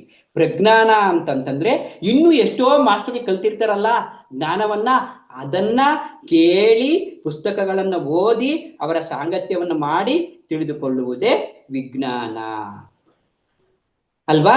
ನೋಡಿ, ಇಲ್ಲಿ ಅವರು ಎಕ್ಸಾಂಪಲ್ ಕೊಡ್ತಾ ಇದ್ದಾರೆ. ಒಬ್ಬ ಕ್ರಿಸ್ತ ಆಗ್ಲಿ, ಒಬ್ಬ ಗೌತಮ ಬುದ್ಧ ಆಗ್ಲಿ, ಒಬ್ಬ ಮಹಾವೀರ ಆಗ್ಲಿ, ಎಲ್ಲರೂ ಕೂಡ ಅವರಂಗೆ ನಾವು ಕೂಡ ಆತ್ಮ ವಿಜ್ಞಾನಿಗಳು ಆಗ್ಬೇಕು, ಕಲಿಬೇಕು. ಅಲ್ಲಿ ಏನ್ ನಡೆಯುತ್ತೆ ಅಲ್ವಾ?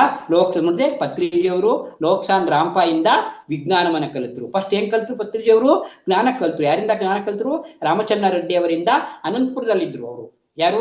ರಾಮಚಂದ್ರ ರೆಡ್ಡಿ ಅವರು. ಇವರು ಕರ್ನೂಲಲ್ಲಿದ್ರು. ಅವ್ರು ಫೋನ್ ಮಾಡಿ ಹೇಳಿದ್ರು, ಹಲೋ, ನೀವ್ ಹೇಗಿದ್ದೀರಾ, ಎಷ್ಟಿದ್ದೀರಾ, ನೋಡಿ ನೀವು ಬ್ಲೂ ಶರ್ಟ್ ಹಾಕೊಂಡಿದ್ದೀರಾ, ಬ್ಲೂ ಕುರ್ತಾ ಹಾಕೊಂಡಿದ್ದೀರಾ, ನಿಮ್ ಪಕ್ಕದಲ್ಲಿ ಇಂಥವ್ರು ಕೂತಿದ್ದಾರೆ, ಅವರು ಕೂಡ ಇಂಥದ್ದೇ ಬಟ್ಟೆ ಹಾಕೊಂಡಿದ್ದಾರೆ ಅಂತ. ಆಶ್ಚರ್ಯ ಯಾರಿಗೆ? ಪತ್ರಿಜಿಯವರಿಗೆ. ಓಹೋ, ಹಿಂಗೆಲ್ಲ ಹೇಳ್ತಾರೆ. ಅವರು ಅನಂತಪುರದಲ್ಲಿ ಇರೋದು, ಇವ್ರು ಕುಂತಿರೋದ್ರಲ್ಲಿ ಕರ್ನೂಲಲ್ಲಿ. ಇಷ್ಟೆಲ್ಲ ಗೊತ್ತಾಗುತ್ತಾ ಇದರಲ್ಲಿ? ಅಪ್ಪ, ಏನೋ ಇದ್ರ ವಿಶೇಷ ಇದೆ ಅಂತ ಅಲ್ಲಿ ಏನ್ ತಿಳ್ಕೊಂಡ್ರು? ಅವರಲ್ಲಿ ಜ್ಞಾನ ತಿಳ್ಕೊಂಡ್ರು ಅವರಿಂದ. ಆಮೇಲೆ ಅವರು ಲೋಕ್ಸಾನ್ ರಾಂಪ ಪುಸ್ತಕ ಓದಿದ್ದು 1970. ಯು ಫಾರ್ ಎವರ್, ಸಾವಿಲ್ಲದ ನಾವು, ಯು ಫಾರ್ ಎವರ್. ಈ ಪುಸ್ತಕವನ್ನ ನೋಡಿಯೇ ಅವರು, ಓಹೋ, ಮೇಲೆ ಲೋಕದಲ್ಲಿ ಸಾವಿಲ್ಲದ ನಾವು, ಎಷ್ಟೋ ಎಷ್ಟೋ ಲೋಕಗಳಿದ್ದಾವೆ, ಎಷ್ಟೋ ಸತ್ತೋದ್ಮೇಲೆ ಏನಾಗ್ತೀವಿ ನಾವು, ಏನಾಗ್ತೀವಿ, ಅಲ್ಲಿಂದ ಏನ್ ಕಲ್ತ್ಕೊಂಡು ಬರ್ತೀವಿ, ಯಾಕೆ ಹೋಗ್ಬೇಕಲ್ಲೂ, ಏನು ಮಾಡಿದ್ರೆ ಅಲ್ಲಿಗೆ ಹೋಗ್ತೀವಿ ನಾವು, ವಿಜ್ಞಾನ ಕಲಿಯೋದಿಕ್ಕೆ, ವಿಜ್ಞಾನಿ ಆಗ್ಬೇಕಾದ್ರೆ ಅನ್ನೋದನ್ನ ಕಲ್ತ್ಕೊಂಡ್ರು ಅಲ್ಲಿ ಪತ್ರಿಜಿಯವ್ರಿಗೆ. ಆಗ ಅವ್ರಿಗೆ 1970ರಲ್ಲಿ ಆತ್ಮವಿಜ್ಞಾನ ತಿಳಿಯಿತು ಅಂತ ಹೇಳಿದ್ದಾರೆ. ಎನಿ ಬೆಸೆಂಟು, ರಿಚರ್ಡ್ ಬಾಕ್ಸು ಅಲ್ವಾ, ಇವರೆಲ್ಲರೂ ಬಹಳ ಒಳ್ಳೊಳ್ಳೆ ಪುಸ್ತಕಗಳನ್ನ ಓದ್ಬೇಕು ನಾವು. ಅಲ್ಲಿ ಬೀಜ, ಮೊಳಕೆ, ಗಿಡ, ವೃಕ್ಷ ಸಮಾನವಾದ ಬುಕ್ಸ್. ನೋಡಿ, ಇಲ್ಲಿ ಬೀಜಕ್ಕೆ ಸಮಾನವಾದ ಪುಸ್ತಕಗಳಿರ್ತವೆ, ಅಂದ್ರೆ ಜ್ಞಾನಕ್ಕೆ ಸಮಾನವಾದ ಪುಸ್ತಕಗಳಿರ್ತವೆ, ಪ್ರಜ್ಞಾನಕ್ಕೆ ಸಮಾನವಾದ ಪುಸ್ತಕಗಳಿರ್ತವೆ, ವಿಜ್ಞಾನಕ್ಕೆ ಸಮಾನವಾದ ಪುಸ್ತಕಗಳಿರ್ತಾರೆ. ಅವರವರ ಜ್ಞಾನ ಎಷ್ಟಿರುತ್ತೋ ಆಯಾ ಜ್ಞಾನದ ಪುಸ್ತಕಗಳನ್ನ ಓದ್ತಾ ಇರ್ತಾರೆ. ಅವರವರ ಜ್ಞಾನ ಎಷ್ಟಿರುತ್ತೋ ಆಯಾ ಜ್ಞಾನದ ಪುಸ್ತಕಗಳು ಅರ್ಥ ಆಗ್ತಾ ಇರುತ್ತೆ ಅವ್ರಿಗೆ. ಜ್ಞಾನಿಗೆ ಜ್ಞಾನದ ಪುಸ್ತಕಗಳು ಅರ್ಥ ಆಗ್ತಾ ಇರುತ್ತೆ, ಪ್ರಜ್ಞಾನಿಗೆ ಪ್ರಜ್ಞಾನದ ಪುಸ್ತಕಗಳು ಅರ್ಥ ಆಗ್ತಾ ಇರ್ತವೆ, ವಿಜ್ಞಾನಿಗೆ ವಿಜ್ಞಾನ ಸಮಾನವಾದಂತಹ ಯಾರು ಪುಸ್ತಕಗಳು ಬರೆದಿದ್ದಾರೆ ಅವು ಅರ್ಥ ಆಗ್ತಾ ಇರ್ತವೆ. ಅಂದ್ರೆ ಇಲ್ಲಿ ಪಿರಮಿಡ್ ಮಾಸ್ಟರ್ ಅಂದ್ರೆ ಆತ್ಮ ವಿಜ್ಞಾನದ ಬಗ್ಗೆ ತಿಳಿದುಕೊಳ್ಳುವವನೇ ಪಿರಮಿಡ್ ಮಾಸ್ಟರ್ ಅಲ್ವಾ? ಅಲ್ಲಿ ಕೃಷ್ಣ ಹೇಳಿದಾನೆ, ಆ ಬ್ರಹ್ಮ ಭುವನಾಲೋಕ ಪುನರಾವರ್ತುತೆ ಅರ್ಜುನ ಮಾಮುಪೇಂತು ಕೌಂಚೇಯ ಪುನರ್ಜನ್ಮ ನಾಜಾಯತ್ ಪುನರ್ಜನ್ಮ ನಾ ವಿದ್ವತೆ. ಅರ್ಜುನ ಹೇಳಿದಾನೆ, ಆ ಬ್ರಹ್ಮ ಭುವನಾಲೋಕ ಪುನರಾವರ್ತುತೆ ಅರ್ಜುನ. ಈ ಲೋಕದಲ್ಲಿ 14 ಲೋಕಗಳಿದೆ. ಆ ಬ್ರಹ್ಮ ಭುವನಾಲೋಕ, ಭೂಲೋಕ, ಭುವರ್ಲೋಕ, ಸುವರ್ಲೋಕ, ಜನಲೋಕ, ಮಹೋಲೋಕ, ತಪೋಲೋಕ, ಸತ್ಯಲೋಕ, ಅತಲ, ಸುತಲ, ವಿತುಲ, ಪಾತಾಳ, ರಸತಳ, ತಳಾತಳ, ಮಹಾತಳ, 14 ಲೋಕಗಳು. ಈ 14 ಲೋಕಗಳಲ್ಲಿ ಆ ಬ್ರಹ್ಮ ಭುವನಾಲೋಕ, ನೀನು ಪುಣ್ಯಲೋಕ, ಬ್ರಹ್ಮಲೋಕ ಅಂದ್ರೆ ಪುಣ್ಯಲೋಕ, ಬ್ರಹ್ಮಲೋಕಕ್ಕೆ ಹೋದ್ರೆ ನೀನು ಆ ಬ್ರಹ್ಮ ಭುವನಾಲೋಕ. ಈ ಭುವನ ಲೋಕಗಳಲ್ಲಿ ಆ ಬ್ರಹ್ಮಲೋಕಕ್ಕೆ ಹೋದ್ರು ಕೂಡ ನೀನು ಮತ್ತೆ ವಾಪಸ್ ಬರ್ತಾ ಇರ್ಬೇಕು. ಆ ಬ್ರಹ್ಮ ಭುವನಾಲೋಕ ಪುನರಾವರ್ತುತೆ ಅರ್ಜುನ, ಮತ್ತೆ ಹೋಗ್ಬೇಕು ಬರ್ಬೇಕು ಅಲ್ವಾ? ಆ ಬ್ರಹ್ಮ ಭುವನಾಲೋಕ ಪುನರಾವರ್ತುತೆ ಅರ್ಜುನ ಮಾಮು ಪೇಂತು ಕೊಂಚಯ್ಯ. ಮು ಪೇಂತು, ಮಾಮು ಅಂದ್ರೆ ನಾನು, ಮಾಮು ಪೇಂತು ಕೊಂತೆಯ, ನಾನಿರ್ತಕ್ಕಂಥ ಇದನ್ನು ಸೇರ್ಕೊಂಡ್ರೆ, ನಾನಿರ್ತಕ್ಕಂಥ ಲೋಕ ಅಂತಂದ್ರೆ ಪುನರ್ಜನ್ಮ ನಾ ವಿದ್ವತೆ, ಪುನರ್ಜನ್ಮ ಇಲ್ಲ ನಿನಗೆ ಅಂತಲ್ಲಿಗೆ. ವಿಜ್ಞಾನ ಅಂತಂದ್ರೆ ಆ ಪುನರ್ಜನ್ಮ ಇಲ್ಲದೆ ಇರ್ತಕ್ಕಂಥ ಲೋಕವನ್ನು ಸೇರಿಕೊಳ್ಳುವುದರ ಬಗ್ಗೆ ತಿಳಿದುಕೊಳ್ಳುವುದೇ ವಿಜ್ಞಾನ. ಸತ್ಯಲೋಕ ಸೇರ್ಕೊಳ್ಳೋದು ಅದನ್ನೇ ಹೇಳ್ತಾನೆ ಕೃಷ್ಣ ಇಲ್ಲಿ. ನನ್ನ ಲೋಕ ಸೇರ್ಕೊಂಡ್ರೆ ಮತ್ತೆ ನಿನಗೆ ಬರೋಕ್ಕೆ ಹೋಗಕ್ಕೆ ಆಗುವುದಿಲ್ಲ ಅಲ್ವಾ? ನೋಡಿ, ಸುಶುದ್ಧ ಚಕ್ರದಲ್ಲಿ ಇರ್ತಾರೆ ಕೆಲವರು. ಇಲ್ಲಿ ಮೂಲಾಧಾರದಲ್ಲಿ ಇರೋರು ಏನಂತಾರೆ, ನಾನು ಶರೀರ, ನಾನು ಆತ್ಮ ಅಲ್ಲ, ಏನ್ ಹೇಳಿದ್ರು ಅವ್ರಿಗೆ ಜ್ಞಾನ ಹೋಗಲ್ಲ. ಮತ್ತೆ ಸ್ವಾಧಿಷ್ಠಾನದಲ್ಲಿ ಇರ್ತಾರೆ, ನಾನು ಕ್ರಿಶ್ಚಿಯನ್ನು, ನಾನು ಹಿಂದೂ, ನಾನು ಮುಸ್ಲಿಮು, ಇದೇ ಆಗ್ಬಿಡ್ಬೇಕು, ನಾನು ಬ್ರಾಹ್ಮಣ, ನಾನು ಜೈನ, ನಾನು ಲಿಂಗಾಯತ, ನಾನು ಒಕ್ಕಲಿಗರು, ಬರೀ ಇದರಲ್ಲೇ ಇರ್ತಾರೆ. ನಾನು ಇದೇ, ನಾನು ಇದೇ, ನಾನು ಇದೇ, ನಾನು ಸ್ವಾಧಿಷ್ಠಾನ, ಸ್ವಾಧಿಷ್ಠಾನ, ನಾನು ನಾನು ನಾನು ನಾನು ಅನಿಷ್ಟ, ನಾನು ಇದೇ ಹೇಳ್ಬಿಟ್ಟಿದ್ದೀನಿ ಅಂತಾರೆ. ಮೂಲ ಅಂದ್ರೆ ಮೂಲ ಆಧಾರದಲ್ಲಿ ಇರೋ ಅಂತಾರೆ, ಮೂಲ ತೋರಿಸು ಅಂತಾರೆ. ಮೂಲಾಧಾರದಲ್ಲಿ ಏನಂತಾರೆ, ಮೂಲ ತೋರ್ಸಯ್ಯ ನೀನು, ಭಗವಂತ ಎಲ್ಲಿದ್ದಾನೆ ತೋರ್ಸು ಅಂತ ಅಂತಾರೆ. ಆಗ ಸತ್ಯ ಸಾಯಿಬಾಬಾ ಅವ್ರು ತೋರ್ಸಿದ್ರು ಭಗವಂತ ಎಲ್ಲಿದ್ದಾನೆ ಅಂತ, ಪವಾಡಗಳು ಮಾರಿ. ಆದ್ರೆ ಅವ್ರು ಏನ್ ಮಾಡಿದ್ರು, ಪವಾಡಗಳು ಮಾಡಿದ್ರು ಕ್ಷಣಿಕವಾದ್ರು, ಅವರು ಆಯುಷ್ ಕಡಿಮೆ ಆಗೋಯ್ತು ಅವ್ರಿಗೆ. ಅದಕ್ಕೆ ನಾವು ಯಾರಿಗೂ ಪವಾಡ ಮಾರಿ ಅವರ ಕಷ್ಟವನ್ನು ನಿವಾರಣೆ ಮಾಡುವುದಕ್ಕೆ ಅಧಿಕಾರ ಇಲ್ಲ. ಹಾಗೆ ಮಾಡಿದ್ರೆ ನಾವು ಸಂಪಾದನೆ ಮಾಡಿಕೊಂಡಂತಹ ಶಕ್ತಿಯು ಲಯವಾಗುತ್ತದೆ. ಅವರ ಶಕ್ತಿಯನ್ನು ಅವರೇ ಸಂಪಾದನೆ ಮಾಡ್ಕೋಬೇಕು. ಪತ್ರಿಕೆ ಹೇಳ್ತಾ ಇದ್ರು, ಬರ್ತಿದ್ರು ಯಾರಾದ್ರು, ನಾನು ಕಾಯಿಲೆ ವಾಸ ಮಾಡ್ರಿ ಅಂತ. ಮಾಡ್ತೀನಪ್ಪ, ನಿಮ್ ಕಾಯಿಲೆಯನ್ನು ವಾಸಿ ಮಾಡ್ತಕ್ಕಂಥ ಶಕ್ತಿ ನನ್ನಲ್ಲಿ ಇದೆ, ನಾನು ಮಾಡ್ತೀನಿ. ಆದರೆ ಅದು ನಿನಗೆ ತಾತ್ಕಾಲಿಕವಾಗಿ ಕಾಯಿಲೆ ಉಪಶಮನ ಆಗುತ್ತೆ, ಮತ್ತೆ ಇನ್ನೊಂದು ಕಾಯಿಲೆ ಬರ್ತಾ ಇರುತ್ತೆ. ಹಂಗೆ ನಾನು ಮಾಡಲ್ಲ. ನಿನ್ನ ಶಕ್ತಿಯನ್ನ ನೀನೇ ಪಡ್ಕೊಂಡು ಶಾಶ್ವತವಾಗಿ ನೀನು ಪರಿಹಾರವನ್ನ ಕಂಡ್ಕೋಬೇಕು ಅಲ್ವಾ. ಅದಕ್ಕೇನ್ ಮಾಡ್ಬೇಕಿಲ್ಲಿ, ಆ ಶಾಶ್ವತವಾದ ಪರಿಹಾರವನ್ನ ಕಂಡ್ಕೋಬೇಕು ಅಂತಂದ್ರೆ ಅವ್ರು ಹೇಳ್ತಾರೆ, ವಿಶುದ್ಧ ತೋರಿಸು ಅಂತಾರೆ. ವಿಶುದ್ಧದಲ್ಲಿರೋ ಮೂಲಾಧಾರದಲ್ಲಿರೋ ಸ್ವಾಧಿಷ್ಠಾನದಲ್ಲಿರೋ ಏನ್ ಮಾಡ್ತಾರೆ, ನಾನೇ ಅಯಾಮ್, ನಾನ್ ಅಯಾಮ್ ರಜೋಗುಣ, ತಮೋಗುಣ ರಜೋಗುಣ ಅಲ್ವಾ. ವಿಶುದ್ಧ ಚಕ್ರದಲ್ಲಿರೋರು ಜ್ಞಾನ ಅನ್ಕೋಸುತ್ತಲ್ಲಿ, ಜ್ಞಾನ ಬರುತ್ತೆ ಅಲ್ಲಿ. ಇನ್ನ ಅವನು ಜ್ಞಾನ ತಿಳ್ಕೊಳ್ಳುತ್ತೆ. ಅಂದ್ರೆ ಹಿಂದಿನ ಜನ್ಮದಲ್ಲಿ ಮಾಡಿರ್ತಕ್ಕಂಥ ಪಾಪ ಎಲ್ಲ ಕಡ್ಕೊಂತಾನೆ, ನಾಡಿ ಮಂಡಲ ಶುದ್ಧಿ ಆಗುತ್ತೆ ಅಲ್ಲಿ, ನಾಡಿ ಮಂಡಲ ಶುದ್ಧಿ ಆಗುತ್ತೆ ಅಲ್ವಾ. ಆಮೇಲೆ ನಾಡಿ ಮಂಡಲ ಶುದ್ಧಿ ಆದ್ಮೇಲೆ ಎಲ್ಲಿಗೆ ಬರ್ತಾನೆ, ವಿಶುದ್ಧಕ್ಕೆ ಬರ್ತಾನೆ ಅಲ್ವಾ. ಮೂಲಾಧಾರ ಸ್ವಾಧಿಷ್ಠಾನ ವಿಶುದ್ಧ ಶುದ್ಧಿ ಆಯ್ತು. ಅಲ್ಲಿ ಶುದ್ಧಿ ಆಯ್ತು ಅಂದ್ರೆ ಅಲ್ಲಿ ನಾಡಿ ಮಂಡಲ ಶುದ್ಧಿಯಾಗಿ ಅವನು ಯೋಗಿ ಆದ. ಯೋಗಿ ಅಂದ್ರೇನು, ಯೋಗ ಚಿತ್ತ ವೃತ್ತಿ ನಿರೋಧ ಅಲ್ವಾ. ಅಲ್ಲಿಂದ ಮತ್ತೆ ಏನ್ ಮಾಡ್ದ, ನಾಡಿ ಮಂಡಲ ಶುದ್ಧಿಯಾಗಿ ಯೋಗಿ ಆದವನು ಅನಾಹತಕ್ಕೆ ಬಂದ, ಹತ ಮಾಡ್ದ, ಕೊಲ್ತ ತಮ್ಮಲ್ಲಿರ್ತಕ್ಕಂಥ ಇಂದ್ರಿಯಗಳ ಕೆಲಸವನ್ನ ಕೊಂದ. ಅಲ್ಲಿ ಜ್ಞಾನೇಂದ್ರಿಯಗಳ ಕೆಲಸವನ್ನು ನಾನು ಹತ ಮಾಡೋದು, ಹತ ಕರ್ಮೇಂದ್ರಿಯ ಮತ್ತು ಜ್ಞಾನೇಂದ್ರಿಯಗಳ ಅರಿಷಡ್ವರ್ಗಗಳನ್ನು ಕೊಂದ ಅವನು, ಅರಿಷಡ್ವರ್ಗಗಳನ್ನು ಕೊಂದ. ಮತ್ತೆ ಅಲ್ಲಿ ಅವರು ಕೆಲವು ವೇದಾಂತ ಮೂರ್ತಿ, ಇಲ್ಲಿ ಕೆಲವರು ಏನಂತಾರೆ, ವಿಶುದ್ಧ ಅನಾಥ ವೇದಾಂತ ಮೂರ್ತಿಲಿ ಇರ್ತಾರೆ, ಕೆಲವೇನು ಪುಸ್ತಕದಲ್ಲಿ ಇರೋದು ಹೇಳ್ತಾ ಇರ್ತಾರೆ. ಅನಾಥ ಪುಸ್ತಕದಲ್ಲಿ ಇರೋದು ಹೇಳ್ತಾರೆ, ಪಂಡಿತರು ಅಂತಾರೆ ಅವ್ರನ್ನ. ಪಂಡಿತ ಜ್ಞಾನ ಅಂದ್ರೆ ಪುಸ್ತಕದಲ್ಲಿ ಇರೋದು ಮಾತ್ರ ಹೇಳ್ತಾ ಇರ್ತಾರೆ, ಆಚರಣೆ ಇರಲ್ಲ. ಅವರು ಎಷ್ಟು ಭಗವದ್ಗೀತೆ ಪುಸ್ತಕ ಓದ್ತಾರೆ, ಪ್ರತಿಯೊಂದು ಪುಸ್ತಕನೂ ಓದ್ತಾರೆ, ಪ್ರತಿಯೊಂದು ವಿಚಾರವನ್ನು ಇದ್ದಂಗೆ ಹೇಳ್ತಾ ಇರ್ತಾರೆ, ಆದ್ರೆ ಆಚರಣೆ ಇರುವುದಿಲ್ಲ. ಮಣಿ ಪೂರಕ, ಮೇಲೆ ಮಣಿ ಬೆಳ್ಳಿಗಿರುತ್ತೆ, ಒಳಗಡೆ ಟೊಳ್ಳಾಗಿರುತ್ತೆ. ಅವರೇ ಮಣಿ ಪೂರಕ ಪಂಡಿತರು. ಅವರು ಜ್ಞಾನಿಗಳಲ್ಲ, ಹೇಳುವವರು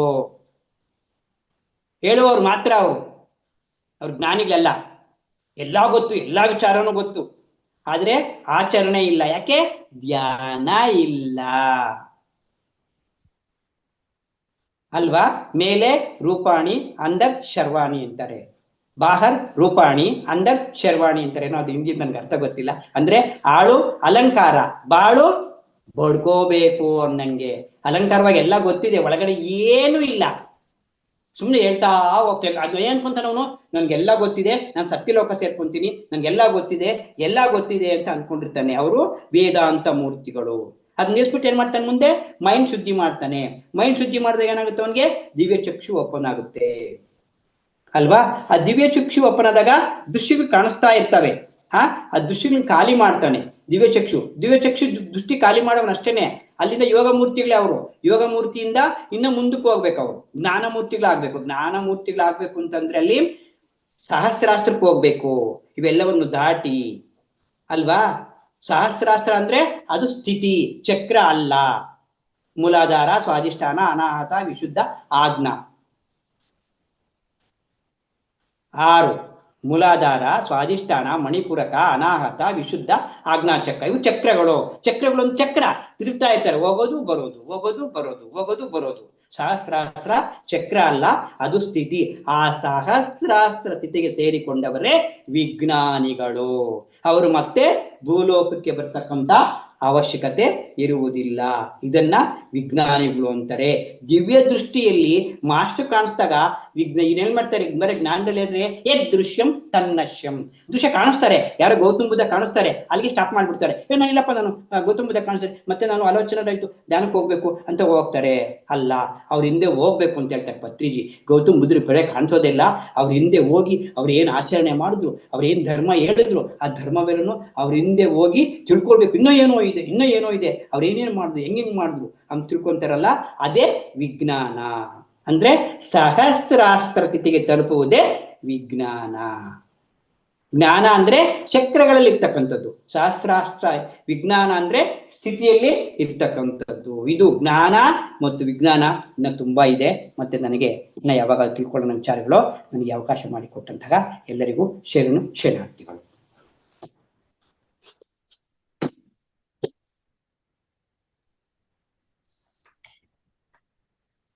ಥ್ಯಾಂಕ್ ಯು ಸರ್, ತುಂಬಾ ಧನ್ಯವಾದಗಳು ಸರ್. ಬಹಳ ಅದ್ಭುತವಾದ ಜ್ಞಾನವನ್ನ ಹಂಚಿದ್ರಿ.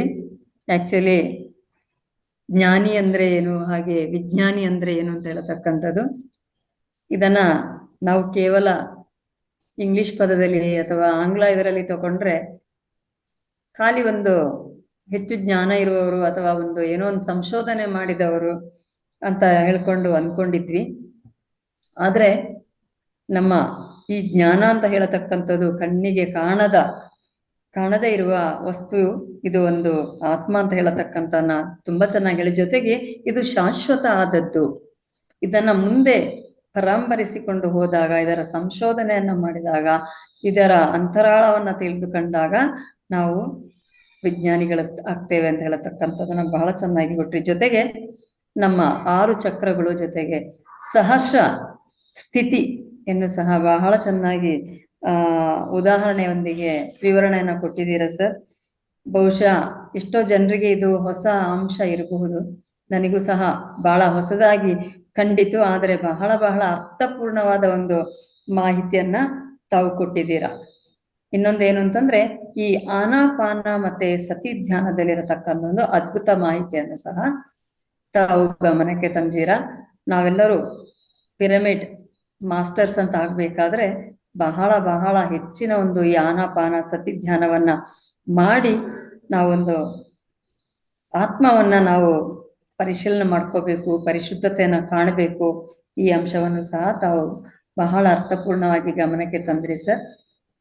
ತುಂಬಾ ಧನ್ಯವಾದಗಳು ಸರ್. ನೋಡೋಣ ನಮ್ಮ ಮಾಸ್ಟರ್ಸ್ ಹತ್ರ ಏನು ಪ್ರಶ್ನೆ ಇದೆ ಅಥವಾ ಏನ್ ತಿಳ್ಕೋಬೇಕು ಹೆಚ್ಚಿಗೆ ಅಂತ ಹೇಳತಕ್ಕಂಥದ್ದು. ಮಾಸ್ಟರ್ಸ್ ದಯಮಾಡಿ ಸರ್ ಇವತ್ತು ಯಾವುದೊಂದು ನಮ್ಗೆ ಜ್ಞಾನ ಹಂಚಿಕೆಯನ್ನ ಮಾಡಿದ್ದಾರೆ, ಇದರ ಬಗ್ಗೆ ಯಾವುದೇ ಪ್ರಶ್ನೆ ಇದ್ರೆ ದಯಮಾಡಿ ಪ್ರಶ್ನೆಯನ್ನು ಕೇಳಿ.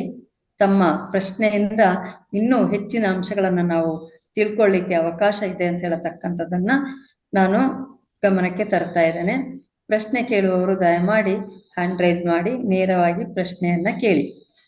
ಇನ್ನೊಂದು ಅಂಶ ಏನು ಅಂತಂದ್ರೆ, ನಿನ್ನೆಯ ವಿಡಿಯೋ ಲಿಂಕ್ ಈಗಾಗಲೇ ಶೇರ್ ಆಗಿದೆ.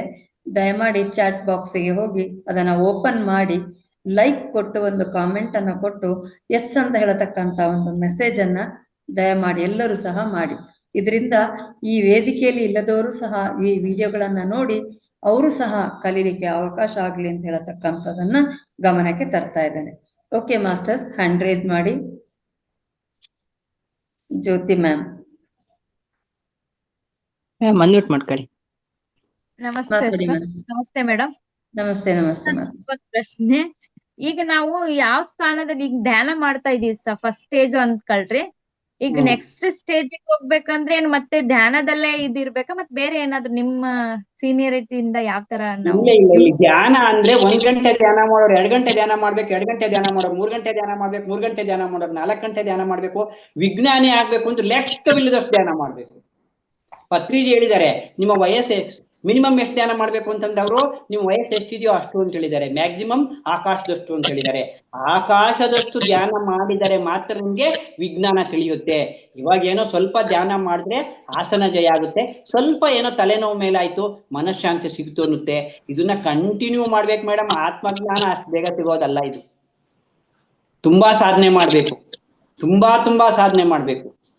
ವಿಶ್ವಾಮಿತ್ರರು 1000 ವರ್ಷ ಮಾಡಿದ್ರು, ಬ್ರಹ್ಮಜ್ಞಾನಿ ಆಗ್ಬೇಕಾದ್ರೆ 1000 ವರ್ಷ ತಪಸ್ ಮಾಡಿದ್ರು. ಆ ರೀತಿಯಾಗಿ ನಾವು ಲೆಕ್ಕವಿಲ್ಲದಷ್ಟು ಧ್ಯಾನವನ್ನ ಮಾಡ್ಬೇಕು. ಇವಾಗ ಮಾಡ್ತಾರೆ, ಎಷ್ಟೊತ್ತು ಮಾಡ್ತಾ ಇದ್ದೀರಾ ಧ್ಯಾನ ನೀವು ಇವಾಗ? 1 hour 2 hour. ಅದೇನ್ ಲೆಕ್ಕ ಅಲ್ಲಮ್ಮ. ಸ್ಟಾರ್ಟಿಂಗ್ ಅಲ್ಲಿ ಬರೋರ್ಗೆ ಹೇಳಿ ಆಶ್ಚರ್ಯ ಆಗುತ್ತೆ. ಇರ್ಲಿ, ಆದ್ರೆ ಅದು ತುಂಬಾ 1 ಗಂಟೆಯಿಂದ 1/4 ಗಂಟೆ, 1.5 ಗಂಟೆ, 2 ಗಂಟೆ, 3 ಗಂಟೆ ಹಂಗ್ ಸಾಧನೆ ಮಾಡಿ ಮಾಡಿ ಮಾಡಿ ಮಾಡಿ ನೀವು ಒಂದು 6 ತಿಂಗಳಲ್ಲಿ ನಿಮ್ಮ ಸಾಧನೆಯನ್ನ 8 ಗಂಟೆಗಳ ಕಾಲ ನೀವು ರೈಸ್ ಮಾಡ್ಕೊಂತ ಹೋದ್ರೆ ಅವಾಗ ನಿಮ್ಗೆ ವಿಶ್ವಮಯ ಪ್ರಾಣಶಕ್ತಿ ಬರುತ್ತೆ. ಆ ವಿಶ್ವಮಯ ಪ್ರಾಣಶಕ್ತಿ ಬಂದ್ರೇನೆ ನಿಮ್ಮಲ್ಲಿ ನಾಡಿ ಮಂಡಲ ಶುದ್ಧಿ ಆಗುತ್ತೆ. ನಾಡಿ ಮಂಡಲ ಶುದ್ಧಿ ಆದ್ರೇನೆ ನಿಮ್ಮಲ್ಲಿ ಆತ್ಮಜ್ಞಾನ ಅಂಕುರ ಆಗುತ್ತೆ, ಹುಟ್ಟುತ್ತೆ. ವಿಶ್ವಮಯ ಪ್ರಾಣಶಕ್ತಿ ನಮ್ಮದಲ್ಲಿ ಬರದ ಹೊರತು ನಮಗೆ ಇಲ್ಲಿ ಜ್ಞಾನ ಉಂಟಾಗುವುದಿಲ್ಲ, ಜ್ಞಾನ ಬರುವುದಿಲ್ಲ. ಅದಕ್ಕೆ ತುಂಬಾ ಸಾಧನೆಯನ್ನ ಮಾಡ್ಬೇಕು. ಪತ್ರಿಜಿಯವರು ಬರ್ಲಿ ಕೂತ್ಕೊಳ್ಳಿ ಅನ್ನೋ ದೃಷ್ಟಿ ಇಟ್ಕೊಂಡು ಇಲ್ಲಿ ಧ್ಯಾನ 1 ಗಂಟೆ 3/4 ಗಂಟೆ ಮಾಡಿ ಸಾಕು ಅಂತ ಹೇಳಿದ್ದಾರೆ. 1 ಗಂಟೆ 3/4 ಗಂಟೆ ಧ್ಯಾನದಲ್ಲಿ ಏನೇನು ತಿಳ್ಕೊಳಕ್ ಆಗಲ್ಲಮ್ಮ ಜ್ಯೋತಿ ಮೇಡಮ್. ತುಂಬಾ ಸಾಧನೆ ಮಾಡ್ಬೇಕು. Thank you. Okay, thank you very much sir, thank you very much.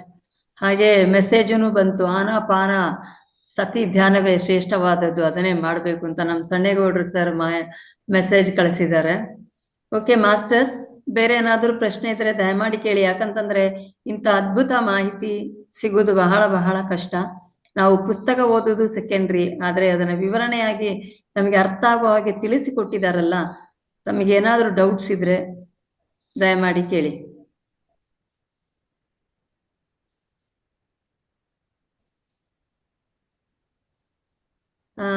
Sir, ನಂದು ಒಂದು ಪ್ರಶ್ನೆ. ಹೇಳಮ್ಮ. ಧ್ಯಾನ ಮಾಡಿದಾಗ ಕೆಲವರು ಕಣ್ಣಿಗೆ ಅದು ಕಂಡಿತು, ಇದು ಕಂಡಿತು, ಇದು ಕಂಡಿತು ಅಂತ ಹೇಳ್ತಾರಲ್ಲ ಸರ್, ಅದು ಹೇಗೆ ಅದು ಅಂತ? ಮನಸ್ಸಿನ ಪತ್ರಿಕೆ ಹೇಳಿದ್ರೆ ಮನಸ್ಸು ಕೆಲಸ ಮಾಡ್ತಾ ಇದೆ ಅಂತ. ಹಾ, ಮನಸ್ಸು ಕೆಲಸ ಮಾಡ್ತಾ ಇದೀನ, ಮನಸ್ಸಿನ ಸ್ಥಿತಿಲಿ ಇದ್ದೀರಾ.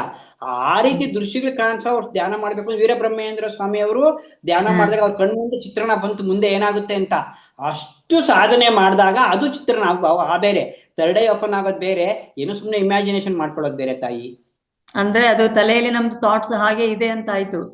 ಥಾಟ್ಸ್ ಹಾಗೆ ಇದೆ ಅಂತ ಲೆಕ್ಕ, ಥಾಟ್ಸ್ ಹಾಗೆ ಇದೆ ಅಂತ ಲೆಕ್ಕ. Okay, thank you sir. Jyoti madam ಮತ್ತೆ ರೈಸ್ ಮಾಡಿದ್ದಾರೆ. ಯಾರು? ಜ್ಯೋತಿ ಮೇಡಮ್ ಮತ್ತೆ ಹ್ಯಾಂಡ್ ರೈಸ್ ಮಾಡಿದಾರಾ ಅಂತ? ಹಾ, ಅನ್ಮ್ಯೂಟ್ ಮಾಡಿ. ಡೈರೆಕ್ಟ್ ಕ್ವಶನ್ ಕೇಳಿ ಮ್ಯಾಮ್. ಹೇಳಿ ಮ್ಯಾಮ್, ಮಾತಾಡಿ ಬೇಗ ಬೇಗ.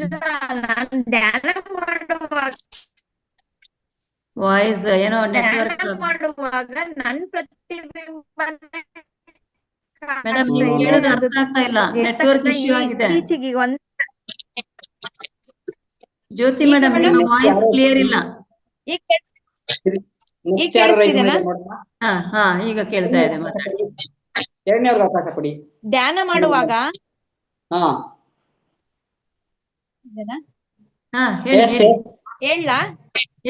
ಧ್ಯಾನ ಮಾಡುವಾಗ ನನ್ ಪ್ರತಿಬಿಂಬನೆ ಕಾಣಿಸ್ತಾ ಇದೆ ಏನಂತ ಗೊತ್ತಾಗ್ತಿಲ್ಲ. ಇಮ್ಯಾಜಿನೇಷನ್ ಏನಮ್ಮ? ಅದೇನ ಇಲ್ಲ ಇಮ್ಯಾಜಿನೇಷನ್, ಅವೆಲ್ಲ ಸಹಜವಾಗಿ ಬರುತ್ತೆ. ಅದನ್ನ ದಾಟಿ ಹೋಗ್ಬೇಕು, ಅದನ್ನು ದಾಟಿ ಹೋಗ್ಬೇಕು. ಇನ್ನ ಹೆಚ್ಚು ಧ್ಯಾನ ಮಾಡ್ಬೇಕು. ಇಲ್ಲಿ ಬೇರೆಯವ್ರಿಗೆ ಡಾಕ್ಟರ್ಸ್ ಬೇರೆಯವ್ರ ಹತ್ರ ಹೋದ್ರೆ ಬೇರೆ ಬೇರೆ ಮಾತ್ರೆ ಕೊಡ್ತಾರೆ ಕಾಯಿಲೆಗಳಿಗೆ. ನಮ್ಗೆ ಇಲ್ಲಿ ಎಲ್ಲದಕ್ಕೂ ಒಂದೇ ಮಾತ್ರೆ, ಧ್ಯಾನ ಒಂದೇ ಮಾತ್ರೆ. ಅಲ್ಲಿ ಹೆಂಗೆ ಅವರು ಡೋಸೇಜ್ ಹೆಂಗ್ ಜಾಸ್ತಿ ಮಾಡ್ತಾರೆ, ಕಾಯಿಲೆ ಮೇಲಾಗ್ದಿದ್ರೆ ಇಲ್ಲಿ ನಮ್ ಡೋಸೇಜ್ ಜಾಸ್ತಿ. ಕಾಯಿಲೆ ಮೇಲಾಗ್ದಿದ್ರೆ ಇವತ್ತು ಹೋಗ್ತೀವಿ, ನೀವು ಕಾಯಿಲೆ ಮೇಲಾಗ್ಲಿ ಅಂದ್ರೆ 250 ಇರೋದೇನು ಕೊಡ್ತಾರೆ, 500 MD ಕೊಡ್ತಾರೆ. ಇಲ್ಲಿ ನಮ್ದು ಹಂಗೇನೆ, 1 ಗಂಟೆಯಿಂದ 2 ಗಂಟೆ, 2 ಗಂಟೆಯಿಂದ 3 ಗಂಟೆ ಡೋಸೇಜ್ ಜಾಸ್ತಿ ಮಾಡ್ಬೇಕು ಅಷ್ಟೇ. Thank you sir, thank you very much. Shivaratnamma madam ಮಾತಾಡಿ. ನಮಸ್ತೆ ಮೇಡಮ್. ನಮಸ್ತೆ ಸರ್. ಧ್ಯಾನ ಮಾಡ್ತಾ ಕುತ್ಕೊಂಡಿರ್ತೀವಲ್ವಾ ಸರ್ ನಾವು, ಅವಾಗ ಮಧ್ಯದಲ್ಲಿ ಏನೋ ಒಂದು ಪ್ರಾಬ್ಲಮ್ ಆಗತ್ತೆ, ಅದು ಕೌಂಟಿಂಗ್ ಇರುತ್ತಾ ಇರಲ್ವಾ ಅಂತ ಕೇಳೋಣ. ಏನ್ ಪ್ರಾಬ್ಲಮ್ ಆಗುತ್ತೆ? ಫೋನ್ ಬಂದ್ಬಿಡತ್ತೆ, ಇಲ್ಲ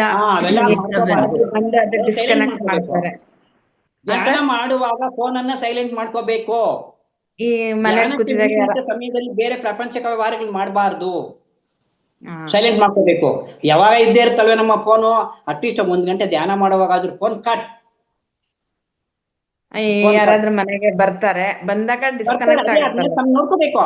ಅದೆಲ್ಲ ಆ ಕಾರಣಗಳೆಲ್ಲ ನಮ್ಮಲ್ಲಿ ಹೇಳ್ಬಾರ್ದು. ನೀವು ಅವ್ರು ಯಾರು ಬರ್ದೇ ಇರೋ ಸಮಯದಲ್ಲಿ ಧ್ಯಾನವನ್ನ ಮಾಡಬೇಕು, ಬೆಳಗ್ಗೆ ಸಮಯದಲ್ಲಿ ಧ್ಯಾನವನ್ನ ಮಾಡಬೇಕು, ಬ್ರಾಹ್ಮಿ ಮುಹೂರ್ತದಲ್ಲಿ ಧ್ಯಾನವನ್ನ ಮಾಡಬೇಕು. ಸರಿ ಸರ್, ಸರಿ ಸರ್, ಸರಿ sir. Thank you sir, thank you very much. ಬೇಗ ಹೇಳ್ಬೇಕು, ಬೆಳಗ್ಗೆ 3 ಗಂಟೆಯಿಂದ ಸ್ಟಾರ್ಟ್ ಮಾಡ್ಕೋಬೇಕು ಧ್ಯಾನವನ್ನ. ಬ್ರಾಹ್ಮಿ ಮುಹೂರ್ತದಲ್ಲಿ ದೇವತೆಗಳು ಧ್ಯಾನ ಮಾಡ್ತಾ ಇರ್ತಾರೆ ಅವಾಗ ಅಲ್ವಾ, ಆ ದೇವತೆಗಳು ಧ್ಯಾನ ಮಾಡುವಾಗ ಕೂಡ ನಾವು ಮಾಡ್ಬೇಕು. Thank you sir, thank you very much. Sandeep sir ನಮಸ್ತೆ. ನಮಸ್ತೆ, ಹೇಳಿ. ನಮಸ್ತೆ ಮಾಸ್ಟರ್. ಶರಣಾರ್ಥಿ. ಶರಣಾರ್ಥಿ. ನೀವು ತುಮಕೂರಿಗೆ ಬಂದಿದ್ರಿ ಒಂದ್ಸತಿ, ನಾವು ಕೇಳಿದ್ವಿ ನಿಮ್ಮ ಭಾಷಣ, ಚೆನ್ನಾಗಿತ್ತು. ಮತ್ತೆ ನನ್ಗೊಂದು ಡೌಟ್ ಏನಪ್ಪಾ ಅಂದ್ರೆ, ಇವಾಗ ಇನ್ನರಲ್ಲಿ ವಾಯ್ಸ್ ಬರುತ್ತಲ್ಲ, ಒಂದು ಧ್ಯಾನ ಕುತ್ಕೊಂಡಾಗ ಒಂದು ವಾಯ್ಸ್ ಬರುತ್ತಲ್ಲ, ಅದು ಬರುತ್ತಾ ಇಲ್ವಾ? ಅದು ಸಹಜವಾಗಿ ಬರ್ತಾ ಇರುತ್ತೆ ಸರ್. ಅದೇನು ಒರಿಜಿನಲ್ ಏನಲ್ಲ, ಸಹಜವಾಗಿ ಸ್ಟಾರ್ಟಿಂಗ್ ಅಲ್ಲಿ ಧ್ಯಾನ ಮಾಡುವ ಮೆಸೇಜಸ್ ಬರುತ್ತೆ, ಆ ಸೌಂಡ್ ಬರುತ್ತೆ. ಅಷ್ಟಕ್ಕೆ ಸ್ಟಾಪ್ ಮಾಡಬಾರ್ದು, ಇನ್ನು ಮುಂದೆ ಧ್ಯಾನ ಮುಂದುವರಿಸಬೇಕು. ಇಲ್ಲ, ಮಾಡ್ತಾ ಇದೀವಿ ಬೆಳಿಗ್ಗೆ ಮಾರ್ನಿಂಗ್ ಟೈಮ್ ಒಂದೂವರೆ ಗಂಟೆ, ಸಂಜೆ 1:30 ಗಂಟೆ ಮಾಡ್ತಾ ಇದೀವಿ. ಮಾಡಿ ಸರ್, ಬರುತ್ತೆ. ಅದ್ ಬಂದ್ರು ಕೂಡ ಅದನ್ನ ಆಶ್ಚರ್ಯ ಆಗೋದೇನ್ ಬೇಡ, ಬಂದ್ರೆ ಬರ್ಲಿ ಅಂತ ಬಿಟ್ಟು ಮುಂದೆ ನೆಕ್ಸ್ಟ್ ಧ್ಯಾನವನ್ನ ಇನ್ನೂ ಜಾಸ್ತಿ ಮಾಡ್ಕೊಳ್ಳಿ, ಸಹಜವಾಗಿ ಬರುತ್ತೆ. ಏನ್ ಬರೋದೇನು ಆಶ್ಚರ್ಯ. ಮೂಲಾಧಾರಕ್ಕೆ ಒಳ್ಳೆ ಇದು ಕೊಟ್ರಿ, ಮೂಲಾಧಾರ ಹೇಳಿದ್ರಲ್ಲ, ಅದು ಸ್ವಲ್ಪ ಹೇಳಕ್ಕಾಗತ್ತಾ? ಮೂಲಾಧಾರ ಅಂದ್ರೆ ಮೂಲ ಆಧಾರ, ದೇವ್ರನ್ನ ತೋರ್ಸು ಅಂತಾರ ಅವರು. ಮೂಲಾಧಾರದಲ್ಲಿ ಎಲ್ಲ ಒಂದು ದೇವ್ರು ತೋರ್ಸು, ಮೂಲ ಆಧಾರ. ನೀನ್ ದೇವ್ರು ಅಂದ್ರೆ ಮೂಲ, ಅದಕ್ಕೆ ಆಧಾರ ತೋರ್ಸಪ್ಪ ನೀನು ಅಂತಾರ ಅವ್ರು. ಹೌದು ಸರ್. ಇವಾಗ ಎಲ್ಲಾ ಪ್ರೆಸೆಂಟ್ ಅಲ್ಲಿ ಏನ್ ಗೊತ್ತಾ, ಯಾರ ಇಲ್ಲಿ ಇವಾಗ ಫಿಸಿಕಲ್ ಆಗಿದ್ರೇನೆ ಅದು ಗೊತ್ತಾಗುತ್ತೆ, ನಮ್ಗೆ ಎದುರುಗಡೆ ಕಾಣಿಸ್ತಾ ಇದ್ರೆ ಅದು ಕರೆಕ್ಟ್ ಇದೆ ಅಂತ. ಅವರು ಆ ಜನ್ಮದಲ್ಲಿದ್ದಾರೆ. ಮೂಲಾಧಾರದಿಂದ ಆಜ್ಞಾ ಚಕ್ರಕ್ಕೆ ಬರ್ಬೇಕು ಅಂದ್ರೆ 500, 600, 700, 800, 900 ವರ್ಷಗಳು ಬೇಕು. ಅವ್ರು ಆಗ ತಾನೇ ಪ್ರಾಣಿ ಜನ್ಮ ದಾಟಿ ಬಂದಿರ್ತಾರೆ. ಅವ್ರಿಗೆ ಜ್ಞಾನ ಅರ್ಥ ಆಗಲ್ಲ, ಅವ್ರಿಗೆ ದೇಹ ಸ್ಥಿತಿಲಿ ಇರ್ತಾರೆ ಅವ್ರು. ಆಗ ತಾನೇ 84 ಲಕ್ಷ ಜೀವರಾಶಿಗಳಲ್ಲಿ ಮಾನವ ಜನ್ಮ ದೊಡ್ಡದು ಅಂತಾರೆ. 4 ಪ್ರಾಣಿ ಬರ್ತಾರ, ಆ ಪ್ರಾಣಿಯಿಂದ ದಾಟಿ ಬಂದಿರ್ತಕ್ಕಂಥ ಜನ್ಮ ಅದು. ಅದಕ್ಕೆ ಅವರು ಮೂಲ ತೋರಿಸು, ಆಧಾರ ತೋರಿಸು ಅಂತ ಕೇಳ್ತಾರೆ. ಸಹಜನೇ ಅದು. ಇವಾಗ ಯಾರ್ಯಾರು ಆಯಾ ಸ್ಥಿತಿಲಿ ಇರ್ತಾರೆ ಅಂದ್ರೆ ಅವ್ರು ಆ ಸ್ಥಿತಿಲಿ ಇದ್ದಾರೆ, ಅವ್ರ ಅಜ್ಞಾನಿಗಳು ಅಂತ ಅನ್ನಂಗಿಲ್ಲ. ಅವ್ರು ಇರೋದ ಸ್ಥಿತಿ, ಅವ್ರ ಜನ್ಮಗಳನ್ನ ಪಡ್ಕೊಂಡು ಬಂದವ್ರೆ. ಮನುಷ್ಯ ಕೃಷ್ಣನ ಹೇಳಿದಾನಲ್ಲ, ಮನುಷ್ಯನಾಂ ಸಹಸ್ರೇಶು, ಎಷ್ಟೋ ಜನ್ಮಗಳು ದಾಟಿದ್ರೇನೆ ಈ ಜ್ಞಾನ ಮಾರ್ಗಕ್ಕೆ ನಾವು ಬರುವುದು. ಲಾಸ್ಟ್ ಕ್ವಶನ್ ಹೇಳಿ. ಕೇಳಿ ಸರ್, ಡೈರೆಕ್ಟ್ ಕೇಳಿ ಸರ್. ಅದೇ ಪುನಃ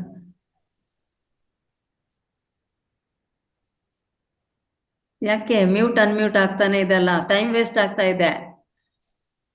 ಅನ್ಮ್ಯೂಟ್ ಮಾಡ್ಕೊಳ್ಳಿ ಸರ್. ಅನ್ಮ್ಯೂಟ್ ಮಾಡ್ಕೊಳ್ಳಿ ಸರ್, ಸಂದೀಪ್ ಸರ್.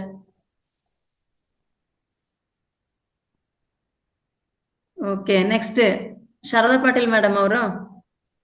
ನಮಸ್ತೆ ಹಾ, ಕೇಳಿ ಸರ್ ಬೇಗ. ಏನಿಲ್ಲ, ಅದು ನೆಟ್ವರ್ಕ್ ಇಶ್ಯೂ ಇದ್ದಂಗೆ ಆಗ್ತದೆ. ಓಕೆ, ಏನಿಲ್ಲ, ಏನೋ ಇವಾಗ ಧ್ಯಾನದಲ್ಲಿ ಕೂತಾಗ ಏನೋ ಟಚ್ ಆಗತ್ತರ, ತಲೆ ಮೇಲೆ ಕೈ ತರ ಆಗುತ್ತಲ್ಲ, ಅದು ಹೆಂಗೆ ಅಂತೀರಾ? ಆಗುತ್ತೆ ಸರ್, ನಾನು ಹೇಳಿದ್ನಲ್ಲ, ಧ್ಯಾನಕ್ಕೆ ಪ್ರೈಮರಿ ಅವೆಲ್ಲ ಪ್ರೈಮರಿನೇ. ಅಷ್ಟಕ್ಕೆ ನಮ್ಗೆಲ್ಲ ಆಗ್ಬಿಟ್ಟಿದೆ ಅನ್ಕೋಬಾರ್ದು. ಯಾರಾದ್ರೂ ಕಾಣಿಸಿದ್ರೆ ಏನಾದ್ರು ದೃಶ್ಯಗಳು ನಮ್ಗೆ ಏನೂ ಆಗಿಲ್ಲ, ನಮ್ಗೆ ಇನ್ನು 0ನೇ ಆಗಿದೆ ಅನ್ಕೋಬಾರ್ದು. ಆಗ್ಲಿ, ಅದ್ರಿಂದ ಹೋಗ್ಬೇಡ. ಅಷ್ಟಾಗಿದೆ ಏನ್ ಮಾತ್ರಕ್ಕೆ ನಮ್ಗೆ ಎಲ್ಲ ಆಗಿದೆ ಅನ್ನೋ ಭಾವನೆ ಬೇಡ. ಎಲ್ಲ ಆಗ್ಬೇಕು ಅಂತಂದ್ರೆ ಸಂಪೂರ್ಣ ಸೂಕ್ಷ್ಮ ಶರೀರ ಬಿಡುಗಡೆ ಆಗ್ಬೇಕು. ತುಂಬಾ ಸಾಧನೆ ಮಾಡ್ಬೇಕು ಸರ್, ತುಂಬಾ ಅಂದ್ರೆ ತುಂಬಾ ಸಾಧನೆ ಮಾಡ್ಬೇಕು. ಈ ನಮ್ಮ 1 ಗಂಟೆ 2 ಗಂಟೆ 3 ಗಂಟೆ 4 ಗಂಟೆ ಧ್ಯಾನ ಕೂಡ ಕೆಲಸ ಮಾಡಲ್ಲ, ಇನ್ನೂ ಹೆಚ್ಚು ಸಾಧನೆ ಮಾಡ್ಬೇಕು. ಇದನ್ನ ಹೇಳಿದ್ರೆ ಹೆಂಗಪ್ಪ ಅಂದ್ರೆ ಮಾಡ್ಬೇಕು. ಆತ್ಮಜ್ಞಾನ ಬೇಕು ಅಂದ್ರೆ ಮಾಡ್ಬೇಕು. ಆ ಸಾಧನೆ ಮಾಡಿದಾಗ, ಆ ಋಷಿ ಮುನಿಗಳ ಸಾಧನೆ ಮಾಡಿದಾಗ, ಆಗ ನಮ್ಮ ಕಣ್ಣು ಮುಂದೆ ಕಾಣಿಸ್ತಕ್ಕಂಥದ್ದು ವೀರಬ್ರಹ್ಮೇಂದ್ರ ಸ್ವಾಮಿ ಕಾಣಿಸ್ತಲ್ಲ, ಬುದ್ಧ ಇನ್ನು ಜನ್ಮಗಳೆಲ್ಲ ನೋಡ್ಕೊಂಡಲ್ವಾ, ಹಾಂಗ್ ಕಾಣಿಸ್ತಿದ್ದು ಅದ್ ಲೆಕ್ಕ. ಇದೆಲ್ಲ ಇನ್ನು ದೇಹ ಸ್ಥಿತಿಲೇ ಇರ್ತೀವಿ ನಾವು, ಸಹಜವಾಗಿ ಬರುತ್ತೆ ಅದು. ಅದ್ರಿಂದ ಹೋಗೋದು ಬೇಡ. ಇನ್ನು ಹೆಚ್ಚು ಅದು ತಾಟೆ ಬೇಡ. ಅವ್ರು ಕಾಣಿಸಿದ್ರು ಇವ್ರು ಕಾಣಿಸಿದ್ರು ತಲೆ ಮೇಲೆ ಕೈ ಕುದ್ರು ಅನ್ನೋದನ್ನ ಮರ್ತ್ಬಿಡಿ ಇವತ್ತಿಂದ. ಸುಮ್ಮನೆ ಧ್ಯಾನ ಇನ್ನೂ ಹೆಚ್ಚು ಧ್ಯಾನ ಮಾಡ್ತಾ ಹೋಗಿ. ಕಾಣಿಸಿದ್ರೆ ಕಾಣಿಸ್ಲಿ, ಕೈ ಇಕ್ಕಿದ್ರೆ ಇಕ್ಲಿ, ಬಿಟ್ರೆ ಬಿಡ್ಲಿ ಅಲ್ವಾ. ಹೆಚ್ಚು ಸಾಧನೆಯನ್ನು ಮಾಡಿ. Thank you sir. Okay, Sharada Patil ma'am. ನಮಸ್ತೆ ಸರ್. ನಮಸ್ತೆ ಶರಣಾರ್ಥಿ. ನಿಮ್ ಮಾತ್ ಕೇಳ್ತಿದ್ರೆ sir, Sharada Patil ma'am, don't waste your time, direct ask question. ನೀವು ಪ್ರಶ್ನೆಗಳನ್ನ ಕೇಳಿ. ಪ್ರಶ್ನೆ ಅಂತೇನು ಇಲ್ಲ ಮೇಡಮ್, ಪ್ರಶ್ನೆಗಳಿಗೆ ಮಾತ್ರ. Thank you for your compliments. Thank you very much. Thank you. Shyamala madam. ನಮಸ್ತೆ ಮೇಡಮ್. ನಮಸ್ತೆ, ಪ್ರಶ್ನೆ ಕೇಳಿ. ನಮಸ್ತೆ ಸರ್. ಶರಣಾರ್ಥಿನಮ್ಮ. ನನ್ಗೆ ಇಲ್ಲೆಲ್ಲ ಸ್ನಾನ ಮಾಡುವಾಗ ಇಲ್ಲೆಲ್ಲ ಒಂಥರ ಆಗತ್ತೆ, ಈ ಹುಳ ಹರಿದಾಗೆ ಆಗತ್ತೆ ತಲೆ ಮೇಲೆ ಇಲ್ಲೆಲ್ಲ. ಅದು ಎನರ್ಜಿ, ಕಾಸ್ಮಿಕ್ ಎನರ್ಜಿ ಬರ್ತಾ ಇದ್ರೆ ವಿಶ್ವಮಯ ಪ್ರಾಣಶಕ್ತಿ ಬಂದಾಗ ಅವೆಲ್ಲ ಆಗ್ತಾವಮ್ಮ. ವಿಶ್ವಮಯ ಪ್ರಾಣಶಕ್ತಿ ನಮ್ಮ ದೇಹದಲ್ಲಿ ಪ್ರವೇಶ ಮಾಡಕ್ ಸ್ಟಾರ್ಟ್ ಮಾಡಿದಾಗ ತಲೆನೋವು ಬರುತ್ತೆ, ಭಾರ ಆಗುತ್ತೆ, ತಲೆ ಬಗ್ದಂಗಾಗುತ್ತೆ, ಮೂಗಲ್ಲೆಲ್ಲ ಏನೋ ಒಂಥರ ಗಾಳಿ ಹರಿದಂಗಾಗುತ್ತೆ. ಅವೆಲ್ಲ ಸಹಜವಾಗಿ ಆಗುತ್ತೆ. ವಿಶ್ವಮಯ ಪ್ರಾಣಶಕ್ತಿ ಬರೋವಾಗ ಅವೆಲ್ಲ ಆಗುತ್ತೆ. ಅದನ್ನ ಹಂಗೆ ಕಂಟಿನ್ಯೂ ಮಾಡ್ಬೇಕು, ಅದನ್ನ ಆಗುತ್ತೆ ಸಹಜವಾಗಿ. ಅದಕ್ಕೆ ಕೆಲವರು ಎಷ್ಟೋ ಜನ ಈ ತರ ಆದಾಗ ಧ್ಯಾನ ಬಿಟ್ಬಿಟ್ಟಿದ್ದಾರೆ. ಅಯ್ಯೋ ನನಗೆ ಏನೋ ಆಯ್ತು ಏನೋ ನನಗೆ ಈ ತರ ಆಗ್ತಾ ಇದೆ ಅಂತ ಧ್ಯಾನ ಬಿಟ್ಟಿರೋರು ಕೂಡ ಇದ್ದಾರೆ. ಅಷ್ಟಕ್ಕೆ ಧ್ಯಾನವನ್ನು ಬಿಡಬಾರ್ದು. ಅವೆಲ್ಲ ಪ್ರೈಮರಿಯಾಗಿ ಸಹಜವಾಗಿ ಎಲ್ಲವೂ ಆಗ್ತಕ್ಕಂಥ ಕ್ರಿಯೆಯೇ, ಅದನ್ನ ಮುಂದುವರ್ಸಕ್ಕಾಗುತ್ತೆ. ಅದರಲ್ಲಿ ಏನು ಆಶ್ಚರ್ಯ ಪಡೋದು ಏನಿಲ್ಲ, ಅದರಲ್ಲಿ ತೊಂದರೆನೂ ಏನಿಲ್ಲ. ನಿಮ್ಗೆ ಏನು ಪ್ರಾಬ್ಲಮ್ಮು ಏನಿಲ್ಲ. ತಲೆನೋವು ಬರುತ್ತೆ, ಸೊಂಟ ನೋವು ಬರುತ್ತೆ, ಒಂದೊಂದು ಸಮಯದಲ್ಲಿ ಕೈಕಾಲು ನೋವು ಬರುತ್ತೆ. ಸಹಜವಾಗಿ ಅಲ್ಲಿ ಬಿಡಬಾರ್ದು. ಅದೇ ಸಹನೆ. ಅದನ್ನ ಸಹಿಸ್ಕೊಂಡ್ರೇನೆ ಪ್ರಗತಿ. ಶ್ವಾಸವೇಗು ಸಮಯವೇ ಸಾಧನೆ, ಸಹನೆಯ ಪ್ರಗತಿ, ಅನುಭವವೇ ಜ್ಞಾನ, ಧ್ಯಾನದಿಂದ ಜ್ಞಾನ, ಜ್ಞಾನದಿಂದ ಮುಕ್ತಿ. ಅದು ಸಹಿಸ್ಕೊಳ್ಳೋದೇ ಪ್ರಗತಿ. Okay sir, thank you very much sir. ನಾವು ಅವಸರ ಮಾಡೋದು ಯಾಕಂತಂದ್ರೆ ತಾವು ಹೇಳಿದ ಹಾಗೆ ನಾವು ಸುಮ್ಮನೆ ನೀವು ಚೆನ್ನಾಗಿ, ನಾವೆಲ್ಲ ವೇದಿಕೆಯಲ್ಲಿ ಕರೆಯುವುದೇ ಒಳ್ಳೆ ಒಳ್ಳೆ ಮಾಸ್ಟರ್ಸ್ ಅನ್ನ, ಯಾಕಂದ್ರೆ ಆ ಜ್ಞಾನವನ್ನ ನಾವು ಪಡ್ಕೋಬೇಕು ಅಂತ. ನಮಗೆ ಧ್ಯಾನ ಕಡಿಮೆ ಆಗುತ್ತೆ ಅಂತ ಹೇಳ್ಕೊಂಡು ನಾವು ಅವಸರವನ್ನ ಮಾಡ್ತೇವೆ. ಜೊತೆಗೆ ಸಂಪನ್ನಗೊಳಿಸೋದ್ರಲ್ಲೂ ಸಹ ನಾವು ಟೈಮ್ ಅನ್ನ ಮೇಂಟೈನ್ ಮಾಡ್ಬೇಕಾಗುತ್ತೆ ಸರ್. ಅದಕ್ಕೋಸ್ಕರ ಅಷ್ಟೇ. Thank you. Okay Raghunath sir. Yes madam. ಸರ್ಗೊಂದು ಧನ್ಯವಾದ ಹೇಳಿ. ಶ್ರುತಿ ಅವರು ಕೈ ಎತ್ತಿದ್ದಾರೆ ನೋಡಿ, ಹ್ಯಾಂಡ್ ರೈಸ್ ಮಾಡಿದ್ದಾರೆ. ಕೊಡ್ತೇನೆ ಮೇಡಮ್. ಅನ್ಮ್ಯೂಟ್ ಮಾಡ್ಕೊಳ್ಳಿ ಮೇಡಮ್. ಶ್ರುತಿ ಮೇಡಮ್ ಅನ್ಮ್ಯೂಟ್ ಮಾಡ್ಕೊಂಡು ಮಾತಾಡಿ. ಪ್ರಶ್ನೆ ಕೇಳಿ, ಡೈರೆಕ್ಟ್ ಪ್ರಶ್ನೆ. ಎಲ್ರಿಗೂ ನಮಸ್ತೆ. ನನಗೆ ಡೌಟ್ ಅಂದ್ರೆ ಸರ್, ಈಗ ಆನಾಪಾನಸತಿ ಧ್ಯಾನ ಮಾಡುವಾಗ ಉಸಿರಾಟವನ್ನು ಗಮನಿಸ್ಬೇಕಲ್ವಾ? ನನಗೆ ಉಸಿರಾಟವನ್ನು ಗಮನಿಸಿದಾಗ ಯೋಚನೆಗಳು ತುಂಬಾ ಬರ್ತದೆ. ಅದೇ ಆಜ್ಞಾಚಕ್ರ ಇಲ್ಲಿ ಗಮನ ಇಟ್ಟಾಗ ನಾನು ಶೂನ್ಯ ಸ್ಥಿತಿ ಹೋಗ್ತೇನೆ. ಮಾಡಿ ಗುಡ್, ವೆರಿ ಗುಡ್. ಅಂದ್ರೆ ಅದ್ ನಾವ್ ಯಾಕೆ ಹೇಳ್ತೀವಿ ಅಂದ್ರೆ, ಡೈರೆಕ್ಟ್ ಆಗಿ ಆಜ್ಞಾಚಕ್ರ ಗಮನಿಸೋದಿಂಗ ಶಕ್ತಿ ಇರಲ್ಲ. ಉಸಿರಾಟನ ಗಮನಿಸ್ತಾ ಆ ಆಜ್ಞಾಚಕ್ರ ಕೊಟ್ಟೋಗ್ತೀಯ ನೀನು ಅಂತೀಯ. ಅಲ್ಲೇ ದೃಷ್ಟಿ ಇಟ್ಕೊಂಡು ಮಾಡಿದ್ರೆ ಏನ್ ತಪ್ಪೇನಿಲ್ಲ. ಅಲ್ಲೇ ದೃಷ್ಟಿ ಇಟ್ಕೊಂಡು ಮಾಡಿದಾಗ ಆಲೋಚನೆ ಕಡಿಮೆ ಆಗೋದು. ಆಕ್ಚುಲಿ ಉಸಿರನ್ನು ಅಲ್ಲಿಗೆ ನಿಲ್ಲಿಸುವುದೇ ಧ್ಯಾನ. ಈ ಆನಾಪಾನ ಸತಿಯನ್ನು ಆಡ್ತಾ ಉಸಿರು ನಿಂತೋಗುತ್ತೆ.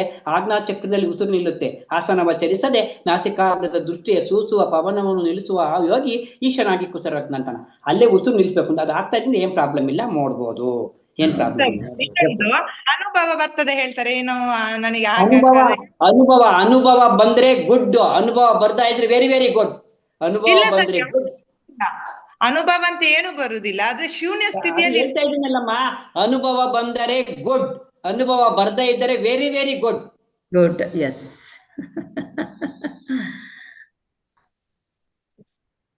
ಮೇಡಮ್ ಉತ್ತರ ಕೊಟ್ಟಿದ್ದಾರೆ ತಮಗೆ. ಯಾಕಂತಂದ್ರೆ ಅನುಭವ ಅಂತ ಹೇಳೋದು, ನಾನು ಮೊದ್ಲೇ ಈ ಪ್ರಶ್ನೆಯನ್ನ ಕೇಳಿದೆ. ಅದು ಖಂಡಿತ ಇದು ಖಂಡಿತ ಅಂತ ಹೇಳೋದು ನಿಜವಾಗ್ಲೂ ಅದು ಧ್ಯಾನ ಅಂತ, ಅಲ್ಲಿ ಥಾಟ್ಸ್ ಬಂತು ಅಂತ ಅರ್ಥ ಅಂತ ಸರ್ ಹೇಳಿದ್ರು ಆಗ್ಲೇ. ಅದು ಅದಕ್ಕೆ ಅವ್ರು ಹೇಳ್ತಾರೆ ಅನುಭವ ಬಂದ್ರೆ ಒಳ್ಳೇದೇ, ಬಟ್ ಬರದೇ ಇದ್ರೆ ವೆರಿ ವೆರಿ ಗುಡ್ ಅಂತ, ಒಳ್ಳೇದು ಅಂತ. ನೀವು ಶೂನ್ಯ ಸ್ಥಿತಿಗೆ ಏನು ಹೋಗ್ತೀರಾ ಅದು it is good. Okay, thank you. Okay sir. Raghunath sir. Yes madam. ಎಲ್ಲಾ ಆತ್ಮ ಬಂಧುಗಳಿಗೂ ನಮಸ್ಕಾರ. ಈ ದಿನ ಜ್ಞಾನಿ ಯಾರು ವಿಜ್ಞಾನಿ ಯಾರು ಅಂತ ಹೇಳ್ಕೊಟ್ಟಿರ್ತಕ್ಕಂತಹ ನರೇಂದ್ರ ಕುಮಾರ್ ಸರ್ಗೆ ಅನಂತ ಕೋಟಿ ಧನ್ಯವಾದಗಳು ಸರ್. ಸರ್, ನೀವು ನಮ್ಮ ವೇದಿಕೆಗೆ ಮತ್ತೆ ಪದೇ ಬರ್ತಾ ನಮಗೆಲ್ಲ ಈ ತರ ಅದ್ಭುತವಾದಂತಹ ಜ್ಞಾನ ನಿಮ್ಮಿಂದ ಬೇಕೇ ಬೇಕು ಅಂತ ಕೇಳ್ಕೊಳ್ತಿದೀವಿ sir. Thank you so much. ಧನ್ಯವಾದಗಳು. Thank you sir, thank you very much. ಮುಂದೆನೂ ನಮಗೆ ಸಹಕಾರ ಕೊಡಬೇಕು. ತಮ್ಮ ಜ್ಞಾನ ನಮಗೆ ಹೆಚ್ಚು ಪಡ್ಕೋಬೇಕು. ನಮ್ಮಲ್ಲಿ ತುಂಬಾ ಹೊಸ ಮಾಸ್ಟರ್ಸ್ ಇದ್ದೇವೆ, ನಾವು ಇನ್ಕ್ಲೂಡಿಂಗ್ ಮೀ ಹೊಸ ಮಾಸ್ಟರೇ. ಆದ ಕಾರಣ ತಮ್ಮ ಜ್ಞಾನದ ಅಗತ್ಯ ನಮಗೆ ತುಂಬಾ ಇದೆ. ಬಹಳ ಅದ್ಭುತವಾದ ಮಾಹಿತಿಯನ್ನು ಕೊಟ್ರಿ ಸರ್. ಧನ್ಯವಾದಗಳು. Very much. Thank you so much. Thank you masters. ಎಲ್ರೂ ಧ್ಯಾನಸ್ಥರಾಗೋಣ. ಈಗಾಗಲೇ ಧ್ಯಾನಕ್ಕೆ ಕೂತು ಅನುಭವ ಇರೋರು ನಿಯಮಾನುಸಾರ ತಮ್ಮ ಲೈಟ್ ಅನ್ನು ಆಫ್ ಮಾಡಿಕೊಂಡು ಕತ್ತಲೆ ಮಾಡ್ಕೊಳ್ಳಿ. 1 ಲೋಟ ನೀರನ್ನ ಎಲ್ಲರೂ ಸೇವಿಸ್ಕೊಳ್ಳಿ. 1 ಲೋಟ ನೀರನ್ನ ತಮ್ಮ ಪಕ್ಕದಲ್ಲಿ ಇಟ್ಟುಕೊಳ್ಳಿ. ಹಾಗೇನೆ ತಾವು ಕನ್ನಡಕ ಧರಿಸಿದಂತ ಪಕ್ಷದಲ್ಲಿ ಕನ್ನಡಕವನ್ನ ತೆಗೆದು ಪಕ್ಕದಲ್ಲಿ ಇಟ್ಕೊಳ್ಳಿ.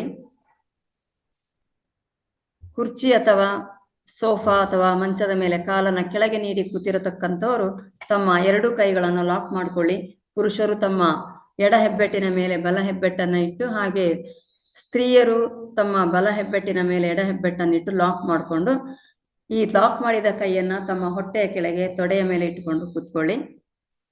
ಕೆಳಗೆ ಕೂತಿರತಕ್ಕಂಥವ್ರು ಪದ್ಮಾಸನ ಅಥವಾ ಸುಖಾಸನದಲ್ಲಿ ಕೂತಿರತಕ್ಕಂಥವ್ರು ಕೇವಲ ನೆಲದ ಮೇಲೆ ಕುತ್ಕೋಬೇಡಿ, ಒಂದು ಮ್ಯಾಟ್ ಅಥವಾ ಒಂದು ಬಟ್ಟೆಯನ್ನು ಹಾಕ್ಕೊಂಡು ಅದರ ಮೇಲೆ ಕುತ್ಕೊಳ್ಳಿ. ಅದೇ ಸ್ಥಿತಿಯಲ್ಲಿ ತಮ್ಮ ಎರಡು ಕೈಗಳನ್ನು ಲಾಕ್ ಮಾಡಿಕೊಂಡು ತಮ್ಮ ಹೊಟ್ಟೆಯ ಕೆಳಗೆ ತೊಡೆಯ ಮೇಲೆ ಇಟ್ಟುಕೊಂಡು ಕುತ್ಕೊಳ್ಳಿ. ತಮ್ಮ ಬೆನ್ನು ಮೂಳೆ ಹಾಗೂ ಕುತ್ತಿಗೆ ನೇರವಾಗಿರಲಿ, ಯಾವುದೇ ಬಿಗಿತ್ವ ಬೇಡ.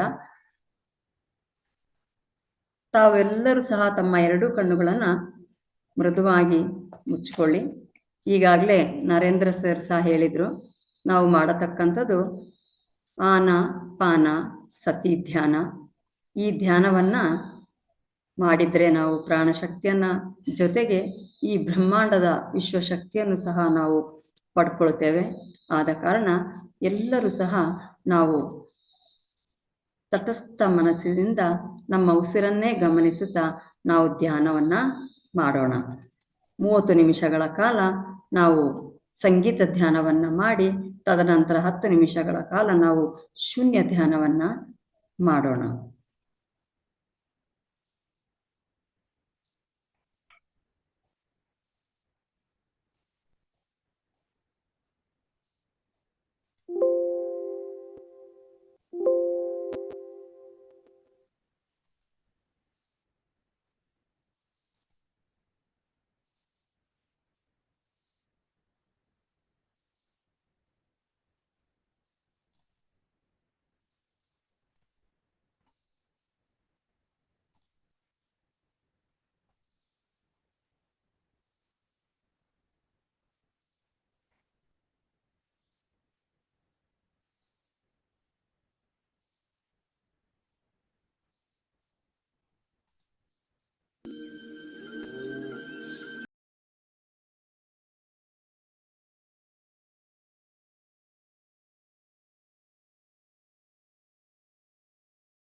ಮಾಸ್ಟರ್ಸ್, ಇನ್ನು 10 ನಿಮಿಷಗಳ ಕಾಲ ಶೂನ್ಯ ಧ್ಯಾನವನ್ನು ಮಾಡೋಣ. ಯಾರು ಸಹ ಕಣ್ಣು ತೆರೆಯಬೇಡಿ. ಎಲ್ಲರ ಗಮನ ಕೇವಲ ನಾವು ಆಡುವ ಉಸಿರಿನ ಮೇಲೆ ಇರಲಿ.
ಮಾಸ್ಟರ್ಸ್, ಇನ್ನು ಕೇವಲ 2 ನಿಮಿಷಗಳ ಧ್ಯಾನ. ಯಾರು ಸಹ ಕಣ್ಣು ತೆರೆಯಬೇಡಿ.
ಇನ್ನು ಕೇವಲ 30 ಸೆಕೆಂಡುಗಳ ಧ್ಯಾನ.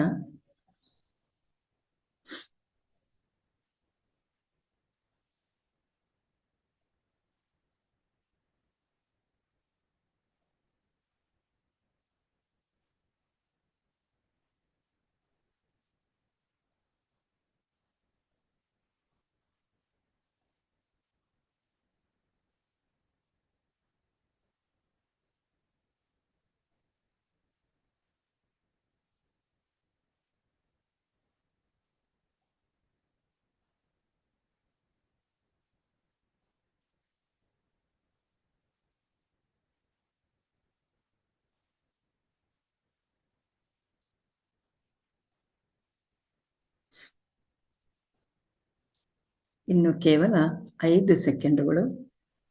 ಮಾಸ್ಟರ್ಸ್, ಎಲ್ಲರೂ ಸಹ ಧ್ಯಾನದಿಂದ ಸಹಜ ಸ್ಥಿತಿಗೆ ಬನ್ನಿ. ಯಾರು ಸಹ ಕಣ್ಣು ತೆರೆಯಬೇಡಿ. ಎಲ್ಲರೂ ಸಹ ಧ್ಯಾನದಿಂದ ದೇಹ ಎಚ್ಚರಿಕೆಗೆ ಬನ್ನಿ. ಯಾರು ಕಣ್ಣು ತೆರೆಯಬೇಡಿ. 1, 2, 3, 4, 5. ಎಲ್ಲರೂ ಸಹ ತಮ್ಮ ಕೈಗಳನ್ನು ಬಿಡಿಸಿಕೊಂಡು 2 ಕಣ್ಣುಗಳ ಮೇಲೆ 5 ಸೆಕೆಂಡುಗಳ ಕಾಲ ಇಟ್ಟುಕೊಳ್ಳಿ.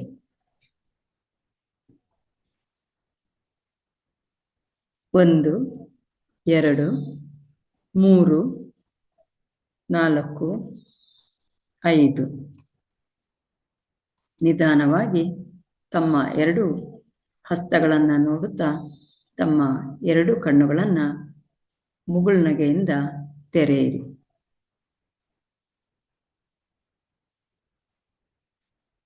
ಎಲ್ಲರೂ ಸಹ ವಿಡಿಯೋವನ್ನು ಆನ್ ಮಾಡಿಕೊಳ್ಳಿ.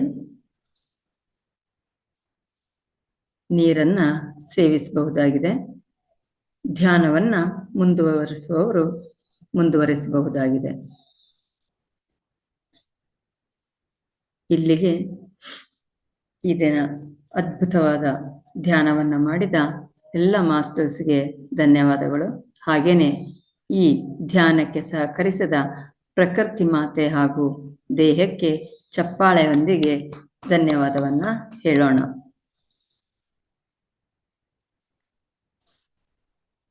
ಇಲ್ಲಿಗೆ ಈ ದಿನದ ನಮ್ಮ ಕಾರ್ಯಕ್ರಮವನ್ನು ಸಮಾಪ್ತಿಗೊಳಿಸೋಣ. Yashoda ma'am, Raghunath sir. Yes ma'am. ಎಲ್ರಿಗೊಂದು ಥ್ಯಾಂಕ್ಸ್ ಹೇಳ್ತೀರಾ? ಎಸ್ ಮ್ಯಾಮ್, ಹೇಳ್ತೇನೆ. ಎಲ್ಲ ಆತ್ಮ ಬಂಧುಗಳಿಗೂ ನಮಸ್ಕಾರ. ಈ ದಿನ ಎಲ್ರೂ ಧ್ಯಾನವನ್ನು ಮಾಡಿದ್ದಕ್ಕೆ ಧನ್ಯವಾದಗಳು. ಹಾಗೆ ಅದ್ಭುತವಾದ ಜ್ಞಾನವನ್ನು ಪಡೆದಿದ್ದಕ್ಕೂ ಕೂಡ ಧನ್ಯವಾದಗಳು. ಹಾಗೆ ನಮಗೆಲ್ಲರಿಗೂ ಅದ್ಭುತವನ್ನು ಧ್ಯಾನ ಮಾಡಿಸಿದ್ದಂತಹ ರೇವತಿ ಮೇಡಮ್ಗೂ ಕೂಡ ಧನ್ಯವಾದಗಳು. ಹಾಗೆ ಪ್ರಕೃತಿ ಮಾತೆಗೂ ಧನ್ಯವಾದಗಳನ್ನು ಹೇಳ್ತಾ ಇಂದಿನ ಕಾರ್ಯಕ್ರಮವನ್ನು ಸಮಾಪ್ತಿಗೊಳಿಸೋಣ. ಎಲ್ರಿಗೂ ಧನ್ಯವಾದಗಳು. ಎಲ್ಲ ಧ್ಯಾನ ಬಂಧುಗಳಿಗೆ ಹಾಗೆ ಇಬ್ರು ಹೋಸ್ಟ್ಗಳಾದ ಯಶೋಧ ಮ್ಯಾಮ್ ಹಾಗೂ ರಘುನಾಥ್ ಸರ್ಗೆ ಸಹ ಧನ್ಯವಾದಗಳು. ಇಲ್ಲಿಗೆ ನಮ್ಮ ಈ ದಿನದ ಕಾರ್ಯಕ್ರಮವನ್ನ ಸಂಪನ್ನಗೊಳಿಸೋಣ. Thank you.